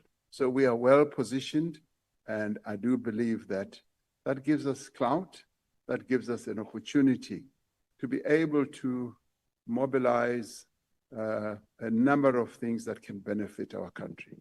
Thank you, Deputy Speaker. The second supplementary question will be asked by the Honourable the Leader of the Opposition. Thank you very much. Thank you very much, Madam Deputy Speaker. I beg leave to remain seated. Mr. President, don't you find it strategic and indeed necessary to influence the G20 to dissect this undesirable attitude of the United States against some countries in the world? Consequently, are there any plans in place by South Africa to influence the G20 summit to put on the agenda the current regressive attitude by the United States against South Africa and other progressive countries? If not, don't you think South Africa must just focus rather on cementing economic ties with BRICS countries and other progressive countries in the global South and excuse itself from global bodies in which the US is part of the main driving force? I thank you. The Honourable President. Thank you, Honourable Deputy Speaker. South Africa continues to participate in a multitude of multilateral organizations. And in doing so, we always insist that a multipolar world is much more advantageous than a unipolar world, where the might of one country means right, means that they can dominate other countries. And we participate because we do always advocate the interests of our continent, and of course the interests of our own country and continent and the global South. And we are highly respected around the world for doing precisely that. And even as we participate in meetings, for instance, of the G7, where we are invited for their outreach program, we always articulate the views of the African continent and the global South. And being a member of the G20, we are able to do so as being a rightful member, and our voice is heard. And of course, you will know that as part of all this, we are members of BRICS, and some members of the G20 are also in BRICS, such as India, Brazil, and China. They are members of BRICS, and in BRICS, we are a collection of fairly progressive countries that have a particular set of values that bring us together. And just yesterday, as I said, we held a BRICS summit in which all the leaders of the BRICS family participated and took decisions that are aimed at consolidating what we have and leading us to even improving the manner in which we trade, the manner in which we respond to challenges, and how we should strengthen the multilateral system. All of us, as one, spoke about how we strengthen the United Nations and how we strengthen the World Trade Organization, the World Health Organization. Now, these organizations are organizations that many other countries participate in, including the United States. And we then take decisions to be the the voices of reason, the voices of progressiveness, notwithstanding that they also participate. And we have the view that we cannot extract ourselves from those types of organizations by virtue of the fact that the US participates. We should participate and be able to exchange views and exchange opinions with them. And obviously with the hope that our views will win the day, because they're based on good values, they're based on progressive principles. But to answer your questions more directly, yes, we are strengthening BRICS, and we are relying on BRICS to be the country, to be the organization that will consolidate our own standing and our own values. BRICS already, from a population point of view, is already half of the world population and accounts for between 30 to 40% of world trade. And that basically means that it's a very strong collection of countries that in time will continue to have a strong influence in what happens, not only in the G20, but also in the world. And in the G20 process, we've got a good number of countries that are very progressive, that see eye to eye with what we believe in. And we will be able to keep on pushing that agenda, because our agenda is aimed at advancing the interests of humanity and making sure that ordinary people lead a better life. Thank you, Deputy Speaker. The third supplementary question will be asked by the Honorable Khadebe. Thank you, Madam Deputy Speaker.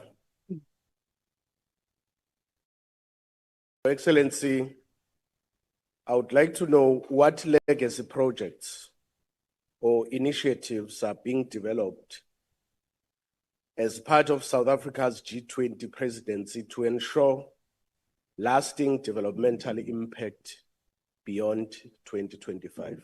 Thank you. The Honorable President.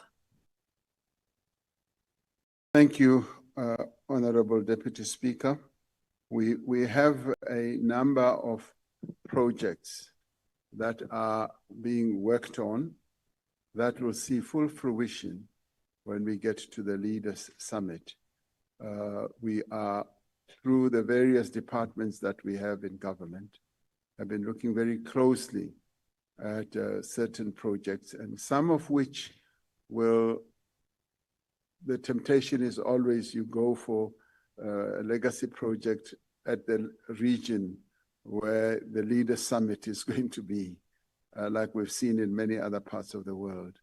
But we want it to be a much more broad-based type of legacy projects that will, our people will then be able to say, this is what we had the G20, and this is what has been left behind. So a number of such projects are now in the works, and some of them are reaching a level of fruition, and we will be able to talk about them in time.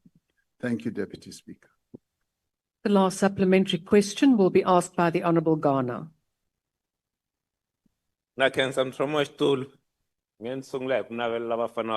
the best tonight against Nigeria. So we are playing Nigeria. Namonhla, President.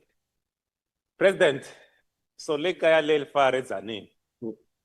Parno loko hi amkela vayeni. Kuna mafulufulu kutirwa vusiku na nhlikani. Mara endzhaka loko vayeni va fambile, we go back to the default settings.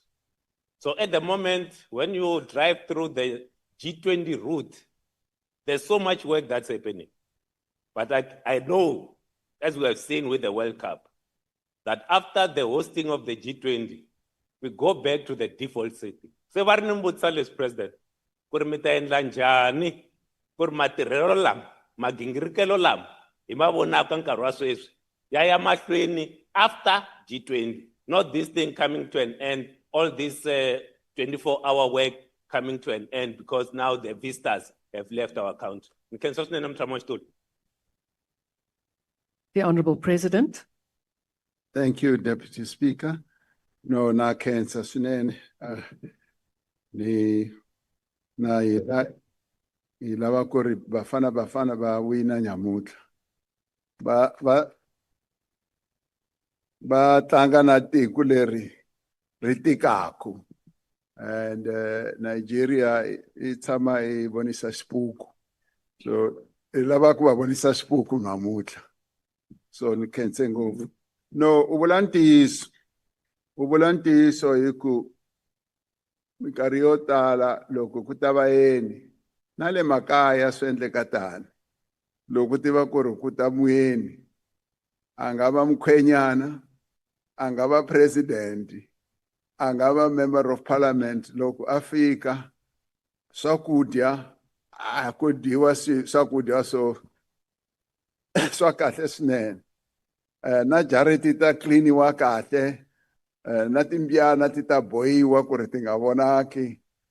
It's natural, swi endleka tani all over. And when visitors come, we spruce up, we clean up. But when visitors are gone, we revert back to our usual practices. You are absolutely right. And there are concerns also about precisely that in areas where these meetings are happening. But what I have seen is that where we've held some of the meetings, people cleaned up, people put everything right, and they've continued even post the meeting because they use that as an incentive to get better. And I'm hoping that where we are going to have, for instance, the Leaders Summit in Johannesburg, and we've been putting a lot of pressure on Johannesburg itself, that Johannesburg must pick itself up from what it is. And it should not only be because the Leaders Summit is coming to Johannesburg. It must be because it should be done. I took time to talk to the mayor and explain to him that one time as I was traveling around, I saw how even the driveways, even the roads were really in a terrible and sorry state, with weeds along the path and with the rails having been damaged, and paper all over and dirt. And I painted that picture to the mayor and I said, this must end. We must deliver a better looking Johannesburg, and it must not only be done for the G20, it must be done beyond the G20. So he sat there and listened. And he said, Mr. President, I want you to come and measure us in a month's time. So that's precisely what I'm going to do. So we're going to see whether Johannesburg gets better. But the point that you made, nisitwe kahle, ita endla ku ri vanhu va endla sure ku ri loko bavhaki va fambile, swilo swi tshama swi sasekile ku ya mahlweni. So ita endla tani. Swi saseka ku fana na wena, hi ku saseke swinene.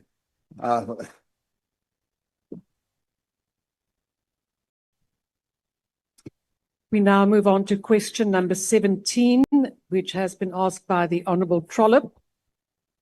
Order members, the question is whether the Cabinet intends to approve a constitutional amendment bill to abolish the position of deputy ministers, given the amount of money spent on salaries, travel and VIP protection, and if not, whether the position of deputy ministers will be retained as a means of patronage that takes high priority over the needs of the unemployed, hungry and hopeless.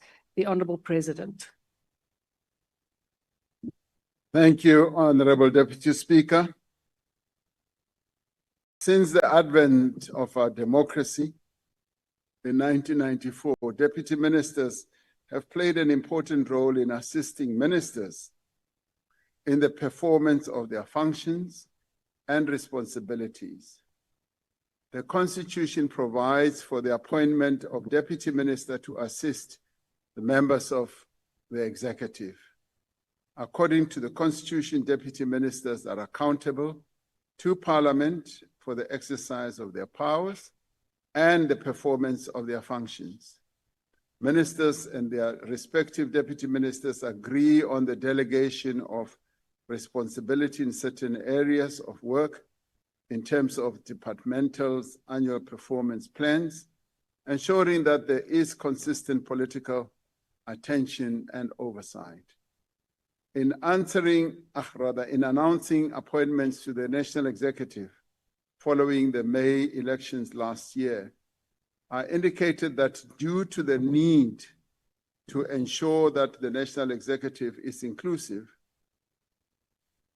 of all parties that are part of the GNU, it was not possible to reduce the number of portfolios, for instance, in the executive. We have sought to ensure that the National Executive is representative of the people of South Africa, giving due consideration to gender, youth, demographics, and regional distribution. Deputy ministers appointed in June last year continue to add value to the work of the government and to support the meaningful way the implementation of the priorities of the 7th administration. Now, yes, we are always concerned about the size of the executive, as we are also concerned about the size of deputy ministers. You may recall that right at the beginning when we constituted this government, we did address this issue and said that my own wish was that we should have a much smaller executive. That has always been my declared wish, but the need to accommodate various parties that are part of the GNU, resulted in us having the size of the executive that we have now. All my colleagues in the GNU accepted that, yes, it would have been ideal to have a much smaller executive. However, the need to have a GNU which is properly representative meant that we needed to have the type of architecture that we have. Now, it is an architecture which I believe works. I have seen how the various ministers and deputy ministers go about executing their tasks, and it is what we have, and we need to keep the government moving forward with the type of architecture that we have right now. Thank you, Deputy Speaker. First supplementary question will be asked by the Honourable Trollip. Thank you, Honourable Deputy Speaker. Honourable President, you're the steward of South Africa, and despite your so-called wish that your cabinet would be smaller, it has grown like topsy. You didn't cut any of the ANC positions, you just added GNU, Kapezu. You have recently appointed, I need protection. Order, honourable members.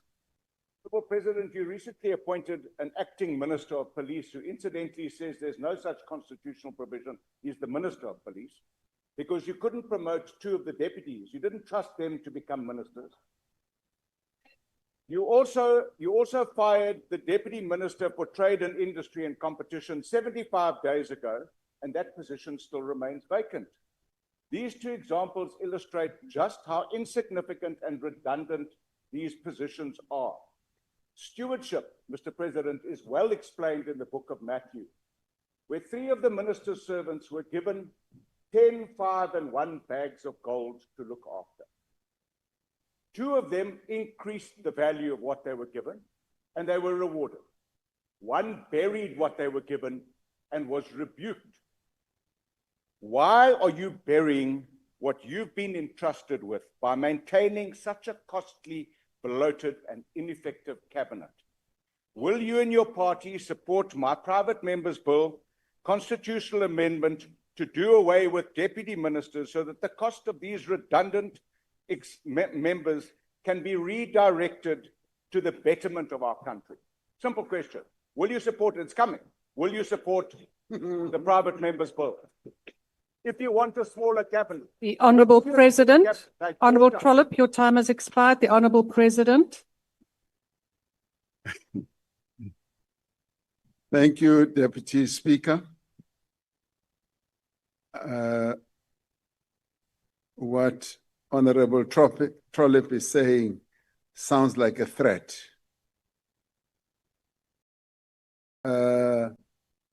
So my response to that, rather than say I don't respond to threats, is the following. My response is I would really like to look at that bill. I think please have the bill forwarded so that we look at it. I'm not able to respond in any way whatsoever until I see the contents of the bill. Now, therefore, much as I said, it sounds like a threat. It isn't a threat. No, I want to actually compliment you and say, I don't see it as a threat. I see it as a very meaningful contribution because you are concerned, as I am, of the size of our executive. And the size of the executive we now have is a result of the outcome of our elections, where we had to put together a government of national unity with 10 political parties that sat down and negotiated the structure of the government we have. Now, whether we like it or not, it is what we have. Ideally, Honourable Trollip, I would want a much smaller executive. I would also like fewer deputy ministers. But right now, we do have deputy ministers who are really putting shoulder to the wheel, who are going even beyond what I would call the call of duty. And those deputy ministers are distinguishing themselves as real contributors to our governance. And what I also really am appreciating is the fact that many of our deputy ministers are working so well with their minister colleagues. So, Order, honourable members. Order. Mr. President, please. Honourable President, please take your seat. Honourable Matiase, on what point are you rising? Deputy Speaker, on a point of being mischievous. Honourable Matiase, that is not a point of order. Please take your seat. The President is deliberately twisting facts, misleading the public. Madiba says a man who, depending on who listens Honourable to him, Matiase, changes his message. Honourable Matiase, you are not Changes now his message. making a He's speech. a man who Please cannot take your seat. lead. Honourable Matiase, He's the man please who cannot take your lead our nation. please take your seat. He's the man who cannot Honourable lead Matiase, our nation. please take your seat. That is not a point of order. Honourable President, please proceed. Honourable Deputy Speaker, I think I've responded to the question and have given the reasons why we continue to have the size of the executive that we have, as well as why we have the deputy ministers. And I have said that it remains a wish and, in the end, an objective that we should have an executive, and I've said it here a number of times, but this time round, it was given rise to by the outcome of our elections, where we needed to set up a government of national unity. Thank you, Deputy Speaker. The second supplementary question will be asked by the Honourable Ligaraba. Ndo livhuwa mthusa mulangadzulo. Honorable President, given that deputy ministers play a crucial role in supporting ministers and contributing to oversight and coordination of government departments, despite not having executive authority, can the President elaborate on how their advisory and coordination functions enhances the effectiveness of government ministries, also recognizing that they participate in cabinet committees and support the district development model as champion? If possible, President, can you also outline specific examples or successes where deputy ministers have effectively contributed to policy implementation, departmental oversight, and stakeholder engagement, thereby justifying their continued existence? Thank you, Honourable Member. Your time has expired. The Honourable President. Thank you, Deputy Speaker and honourable members.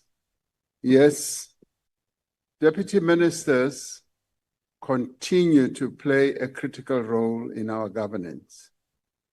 They are members of the executive. They participate in cabinet committee discussions.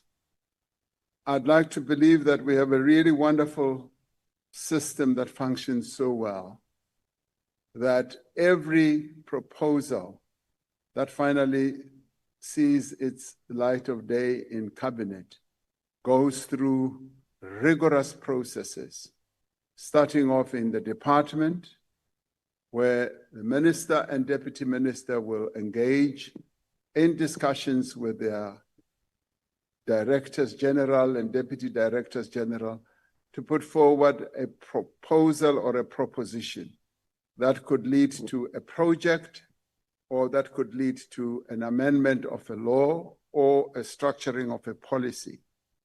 That then goes to the directors general, forum of directors general, to be thoroughly discussed across the various departments. That then ends up going to the cluster. Yeah, I've raised my hand.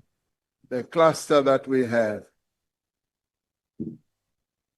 Honourable President, if you would just allow me a second. Honourable members, please keep your microphones muted and do not interrupt the proceedings.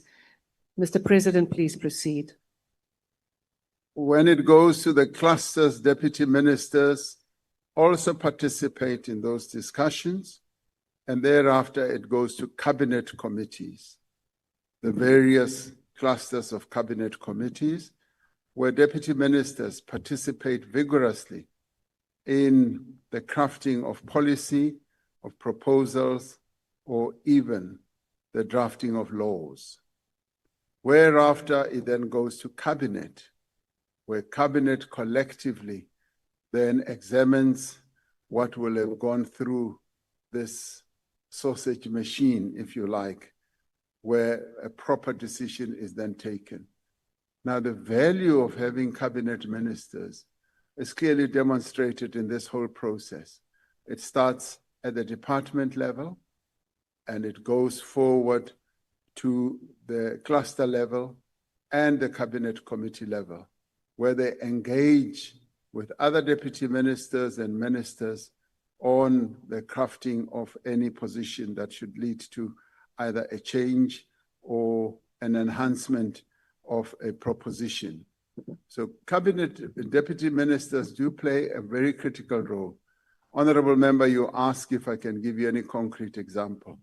I can give you many, but standing here, I would only be able to give you a few and leave out others. But they are all participating in a meaningful way in governance.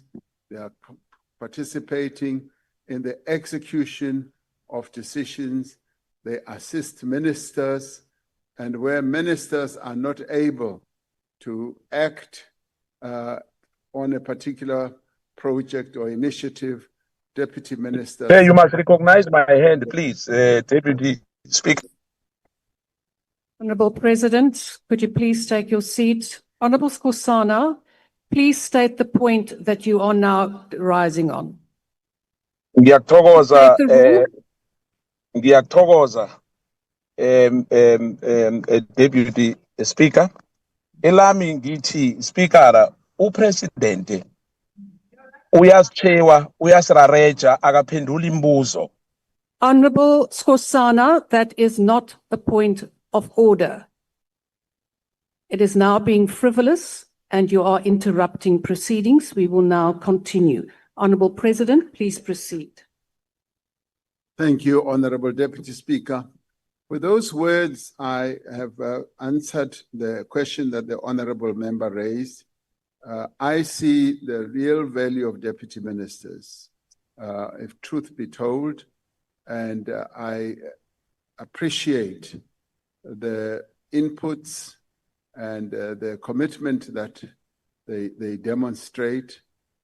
And in many ways, deputy ministers' positions can also be seen as training ground for future ministerial positions. That's how I look at it. So they are doing a good job, and we may not see the value that they do. I see great value. Thank you very much. Third supplementary question will be asked by the Honorable Kwankwa. Thank you very much, Deputy Speaker. President, the crux of the problem here, it's a no-brainer that deputy ministers play an important role in supporting the work of ministers in terms of departmental oversight and the programmatic work of government. However, President, do you not think, in light of their assigned responsibilities, that the time has come to make the performance agreements of deputy ministers public once they've been entered into, that they too face parliamentary scrutiny on the work they do in support of the government and the political principles, especially when it comes to managing the political bureaucratic interface? Learning from other jurisdictions where such measures have been put in place, like Canada and elsewhere, has the time not come for us to actually make it transparent and clear upfront what to expect from a specific deputy minister, rather than leave it up to chance and leave it to the relationship between the minister and the deputy? Because the PAs abanye. The Honorable President. Thank you, Honorable Deputy Speaker. I would like to agree with Honorable Kwankwa. Thank you. Last supplementary question will be asked by the Honorable Khadebe.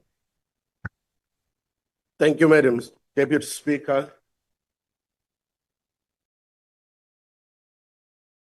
Your Excellency, my question is, considering that ministers within the government of national unity are often overstretched with the workload of managing various tasks within their departments, deputy ministers have proven invaluable in assisting ministers with executing their mandates. Has consideration been given to expanding the roles and the responsibilities of deputy ministers in ensuring better continuity and succession, particularly when ministers are abroad or unavailable? Thank you. The Honorable President. Thank you, Honorable Deputy Speaker. Yes, I'm glad that at least there are some in this House who recognize the important role that is played by deputy ministers. So thank you very much. Yes, as I said, deputy ministers play a critical role, and that role that they play should be more accentuated in a way where they should be given even more responsibility. The Constitution of our country invests in a minister a particular role, which is quite special, And for instance, when a minister is absent, the protocol that we have is that another minister who has sworn the oath to act as a minister is then asked to participate in that. And I don't see that as a drawback at all, because ministers are not often away for too long anyway. And when there is clear sharing of tasks and clear areas of responsibility, it should not impede the deputy minister's ability to act and to execute some of the work that should be done.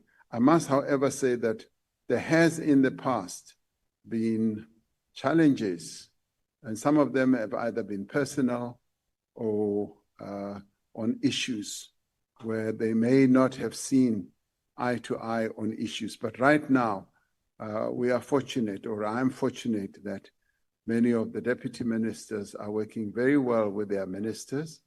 And where there are issues, we do intervene to assist and to give support on an ongoing basis. And because you are dealing with people, you will always have situations where they butt heads. And in the end, the role that we play is to try to ameliorate all that. But so far, it's working very well. But the points that you have made and the points that Honorable Nkwankwa also made are points that are very cogent, which I would like to take into account as we move forward. Thank you. Honourable members, the last question has been asked by the Honourable Chauke Adonis. The question is, given that the Gender-Based Violence and Femicide Act number 9 of 2024 establishes a National Council on Gender-Based Violence and Femicide, but only 5 million rand has been made available for the interim secretariat, what plans does the government have in place to ensure that the council will soon be functional with enough budget and all the necessary support to carry out its work optimally? The Honourable President. Honourable Deputy Speaker and honourable members, it is vital that the National Council on Gender-Based Violence and Femicide is established with the authority and resources that are outlined in the Act. I feel a bit disappointed that this council has not yet been established in a way that it will take on the task that was envisaged when the National Strategic Plan was crafted. I saw that as I embraced the National Strategic Plan, I saw the role of the Council being the one that is going to help us as South Africans to bring down the incidence of gender-based violence. So it remains a huge disappointment to me that this Council has not really been set up. Now, the interim allocation of 5 million for the Secretariat is a transitional measure enabling the coordination of the implementation of the National Strategic Plan against gender-based violence and femicide.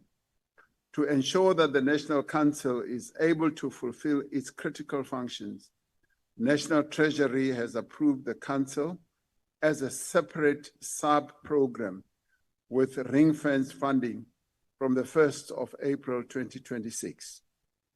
The Council is planned for establishment, as I'm told, from the 1st of April 2026 following due processes. Due processes, in my view, that have taken an inordinately long time. Ministers have nominated government representatives to the Council, and the relevant portfolio committee in the National Assembly will call for civil society and private sector nominations.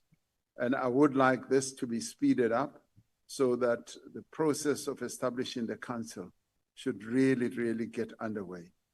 The board will appoint the CEO and the Secretariat staff, draft regulations to coordinate the provincial as well as the local gender-based violence and femicide structures are being developed. The strength of the National Strategic Plan lies in mobilizing multiple stakeholders and mainstreaming the work of these stakeholders across government and ensuring that each department of government has its own work cut out when it comes to gender-based violence or addressing gender-based violence. Every government department and entity is expected to contribute to the implementation of the National Strategic Plan within its mandate, while the National Council provides leadership and oversight. All relevant government departments have dedicated funds towards the implementation of these pillars of the strategic plan that fall within their respective areas of responsibility. While the work to establish the National Council is underway, the implementation of the National Strategic Plan is proceeding. For example, the gender-based violence and femicide net joints established in April has strengthened government-wide coordination. Awareness campaigns, school and university interventions are ongoing, whilst the National Council is being set up. Sexual offences courts, Tutuzela care centers, and GBV desks are operational nationwide. Psychosocial support and integrated services are provided through the Department of Social Development. Kuseleka one-stop centers and GBV command center are also set up. There is also progress with economic empowerment, mainly through improving the access of women-owned businesses to procurement opportunities in both government and also in the private sector. Now, these initiatives should show that the National Strategic Plan is a living framework that in many ways is being implemented, but needs much more tighter implementation through the establishment of the National Council. The Council is expected, once operational, to accelerate this process through stronger oversight, coordination, as well as accountability. And accountability will come from the fact that it will have a budget that it will be able to oversee to ensure that it executes the tasks that we foresee. Gender-based violence and femicide is a stain on the conscience of our nation. The National Council is an important instrument in strengthening our response to this epidemic, ensuring that all South Africans are properly mobilized to ensure that this scourge of violating the rights of women and children is brought to an end. We now do have an instrument that is emerging, and I wish it had been set up as we brought the matter here to Parliament, but we do have the various other substructures that are already functioning. What we now need to do is to make sure that the Council is set up, the budget is going to be ready and able to support its work, and the accountability process will then be set in place, and also oversight, particularly when it comes to what we do in government. Because the reason why we felt we needed a National Council is for the National Council to have a proper oversight of what we are doing in Council through every department of government. The word we have given to every department of government is that we must together be involved in the fight against gender-based violence within government and also in society, and support various efforts that are being taken by various formations throughout the country to fight gender-based violence. And the Council will enable us to see this as a national task involving all of us, and it will also help to give a real powerful face to what needs to be done by all of us in the country when that Council is put in place. So a lot of work awaits this Council. And as I say once again, I'm rather disappointed that it has taken this long to establish this Council. But as always, some of these things do take time, but we should be pleased that they do happen in the end. Thank you, Deputy Speaker. The first supplementary question will be asked by the Honourable Chauke Adunis. Thank you very much, Chairperson, and Honourable greetings, revolutionary greetings to our Honourable Cyril Ramaphosa in our midst. My question centered around this, and I appreciate that there is reassurance that there will be ring-fenced financing for the GBVF Council. Now, South Africa plays quite an instrumental role globally in ensuring that we're able to have global influence. GBV being one of the pandemics that we're faced with globally and not only locally. How does the President look to utilize South Africa's influence globally on ensuring that we're able to impact on curbing the GBV crisis that is faced globally and by other countries, but additionally utilizing the NCGBVF model in order for us to utilize it as a platform, but also as a pillar to lead when it comes to curbing the crisis of gender-based violence across the globe.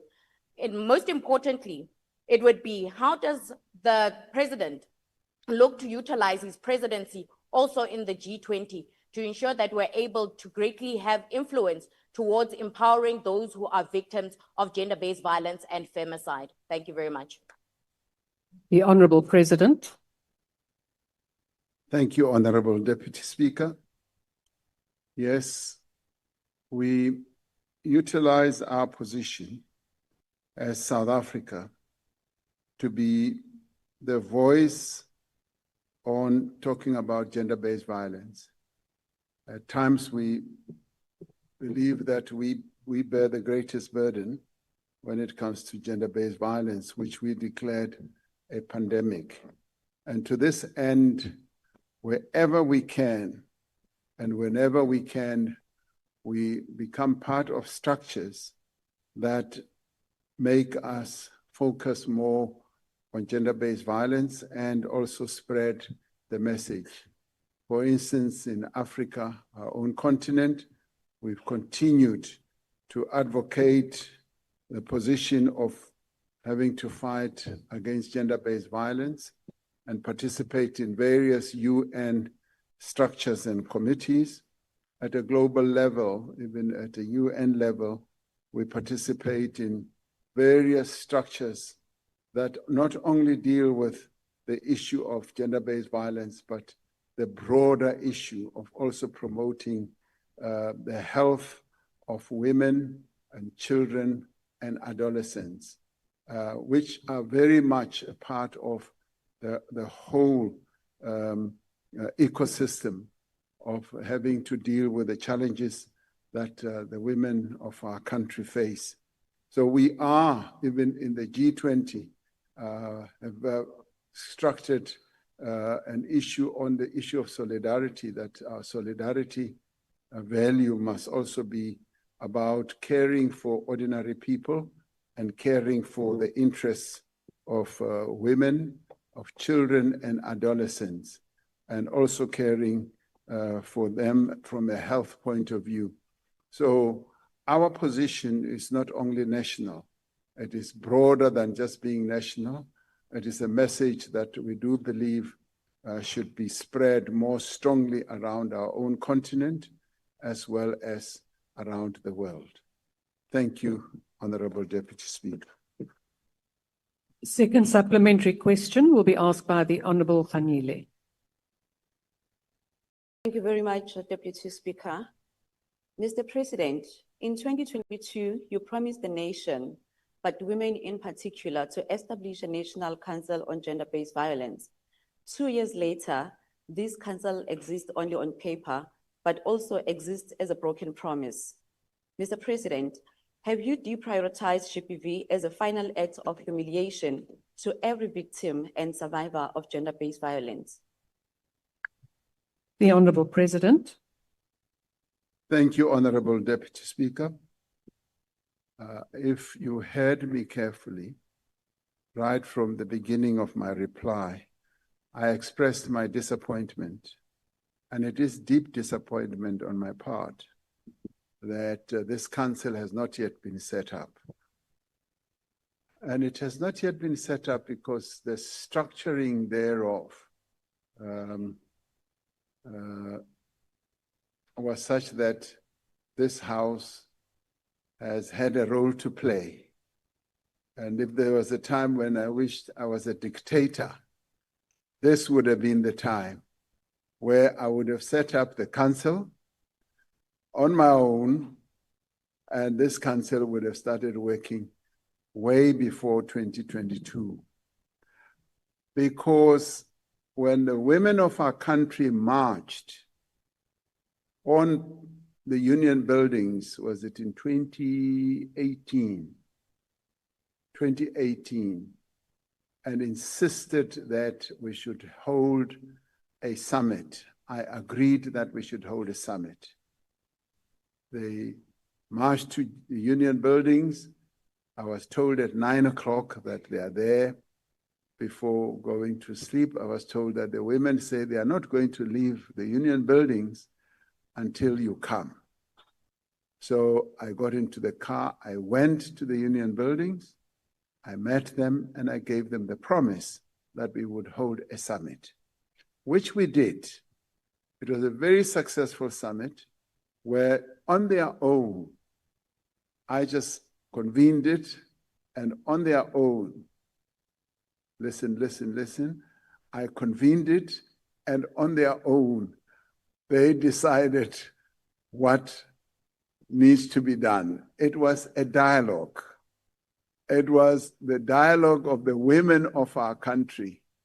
Others did not come, others stayed away, but the dialogue went on. And others came beside the caravan and it stopped. They climbed in and the dialogue was held. The dialogue ended up with a national strategic plan. Which strategic plan said there must be a council that will be set up. And obviously to give it the authority and the positioning of being a state institution, it had to be legislated here.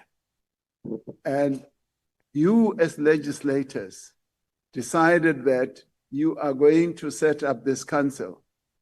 And my wish would have been I should set it up because we would have moved on. But because you are averse to having a dictator, which is a good thing, you have delayed in setting up this council. So much as I am to blame for many things, for everything that happens in the country, this is one area, my dear honorable sister, I am not to blame for. And that is why I say I am disappointed that this council has not yet been set up, because it detracts from the promise I made to the women of this country in terms of dealing with GBV. I've been an ardent speaker and campaigner on GBV, and I will continue doing so and getting our men to treat the women of our country with respect and with honor. Thank you very much. Third supplementary question will be asked by the Honorable Mohammed. Mr. President, the GBVF Act came into effect in November 2024. Yet by mid-2025, the National Council is still incomplete, with civil society and private sectors seats vacant. In just one quarter, 966 women and 314 children were murdered, while shelters collapsed from funding delays and where SAPS has even omitted GBV data from its crime stats. Perpetrators still continue to walk free on bail, further eroding trust in the justice system. If GBV is a pandemic, as you just said, why is your response so nonchalant? Are you once again shocked?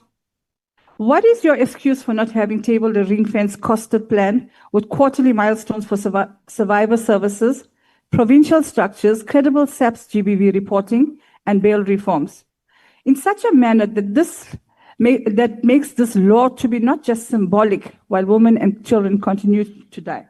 Thank you. The Honorable President. I am not shocked. I am just disappointed that this structure has not been set up. And this parliament should have played its role in setting up this structure. And this structure would have then inspired the work that needs to be done, including ensuring that the budgets are in place, because it is this structure, this parliament that sets out budgets. And it is this parliament that should be calling for accountability, whether it is from the police reporting on GBV or whether it is the programs that need to be embarked upon. Yes, money can be allocated, but the structure that has to be put in place should be set up first, because Treasury is ready, willing, and prepared to finance the work that needs to be done. The work continues to be done, as I said, through various of our departments, and every department and every minister, and I'm going to be even insisting more on each of our ministers to make it clear that gender-based violence becomes a priority in their activities. So work is being done, and I do want this parliament to move with maximum speed to make sure that this council is set up. And if you, as parliamentarians, can act quicker, then this work of the gender-based violence will move at maximum speed. Thank you, Honorable Deputy Speaker. Last supplementary question will be asked by the Honorable Mente Nkuna. Oh, thanks so much, Deputy Speaker. Mr. President, we have noted your expression of frustration right from the start of your response. But let me remind you, Mr. President, that the main impediment towards getting the council to do its work is chronic underfunding, which makes it impossible for instance, to appoint members who come from civil society organization if there are no guarantees that they will be paid.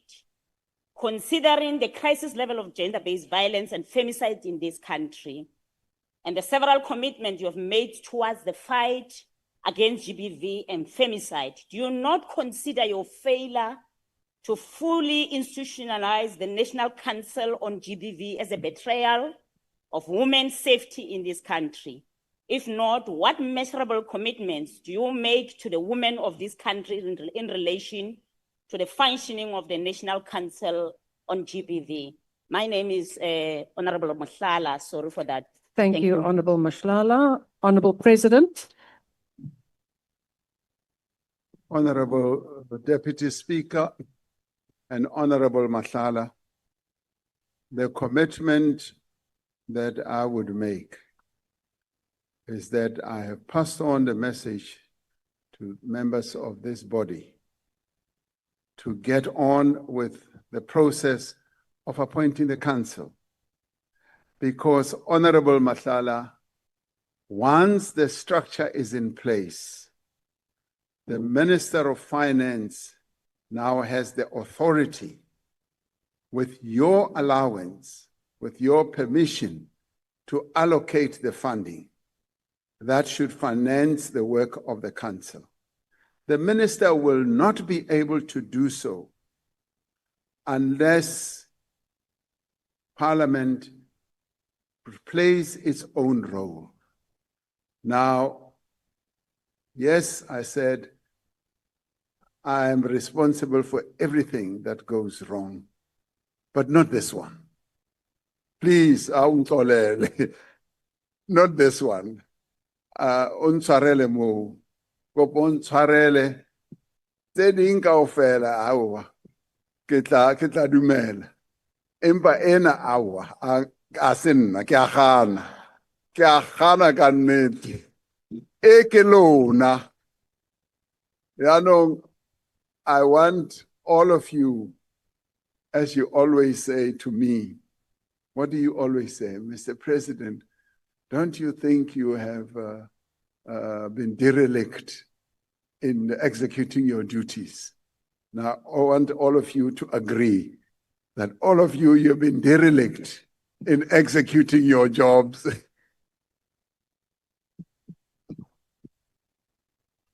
And I would like to see, yeah.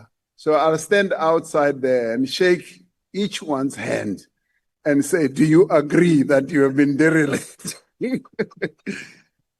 Honorable Deputy Speaker, that to me really should add to the urgency of setting up this National Council. And I can say that the budgets will be there and people who will serve on the council will be assisted to do their work because this is important work. It's a national project that this seventh administration is committed to ensuring that it is executed. So with those words, and thank you very much, Honorable Deputy Speaker. Honourable members, that concludes questions to the President. I thank the Honourable President. Honourable members, before I request members to stand, I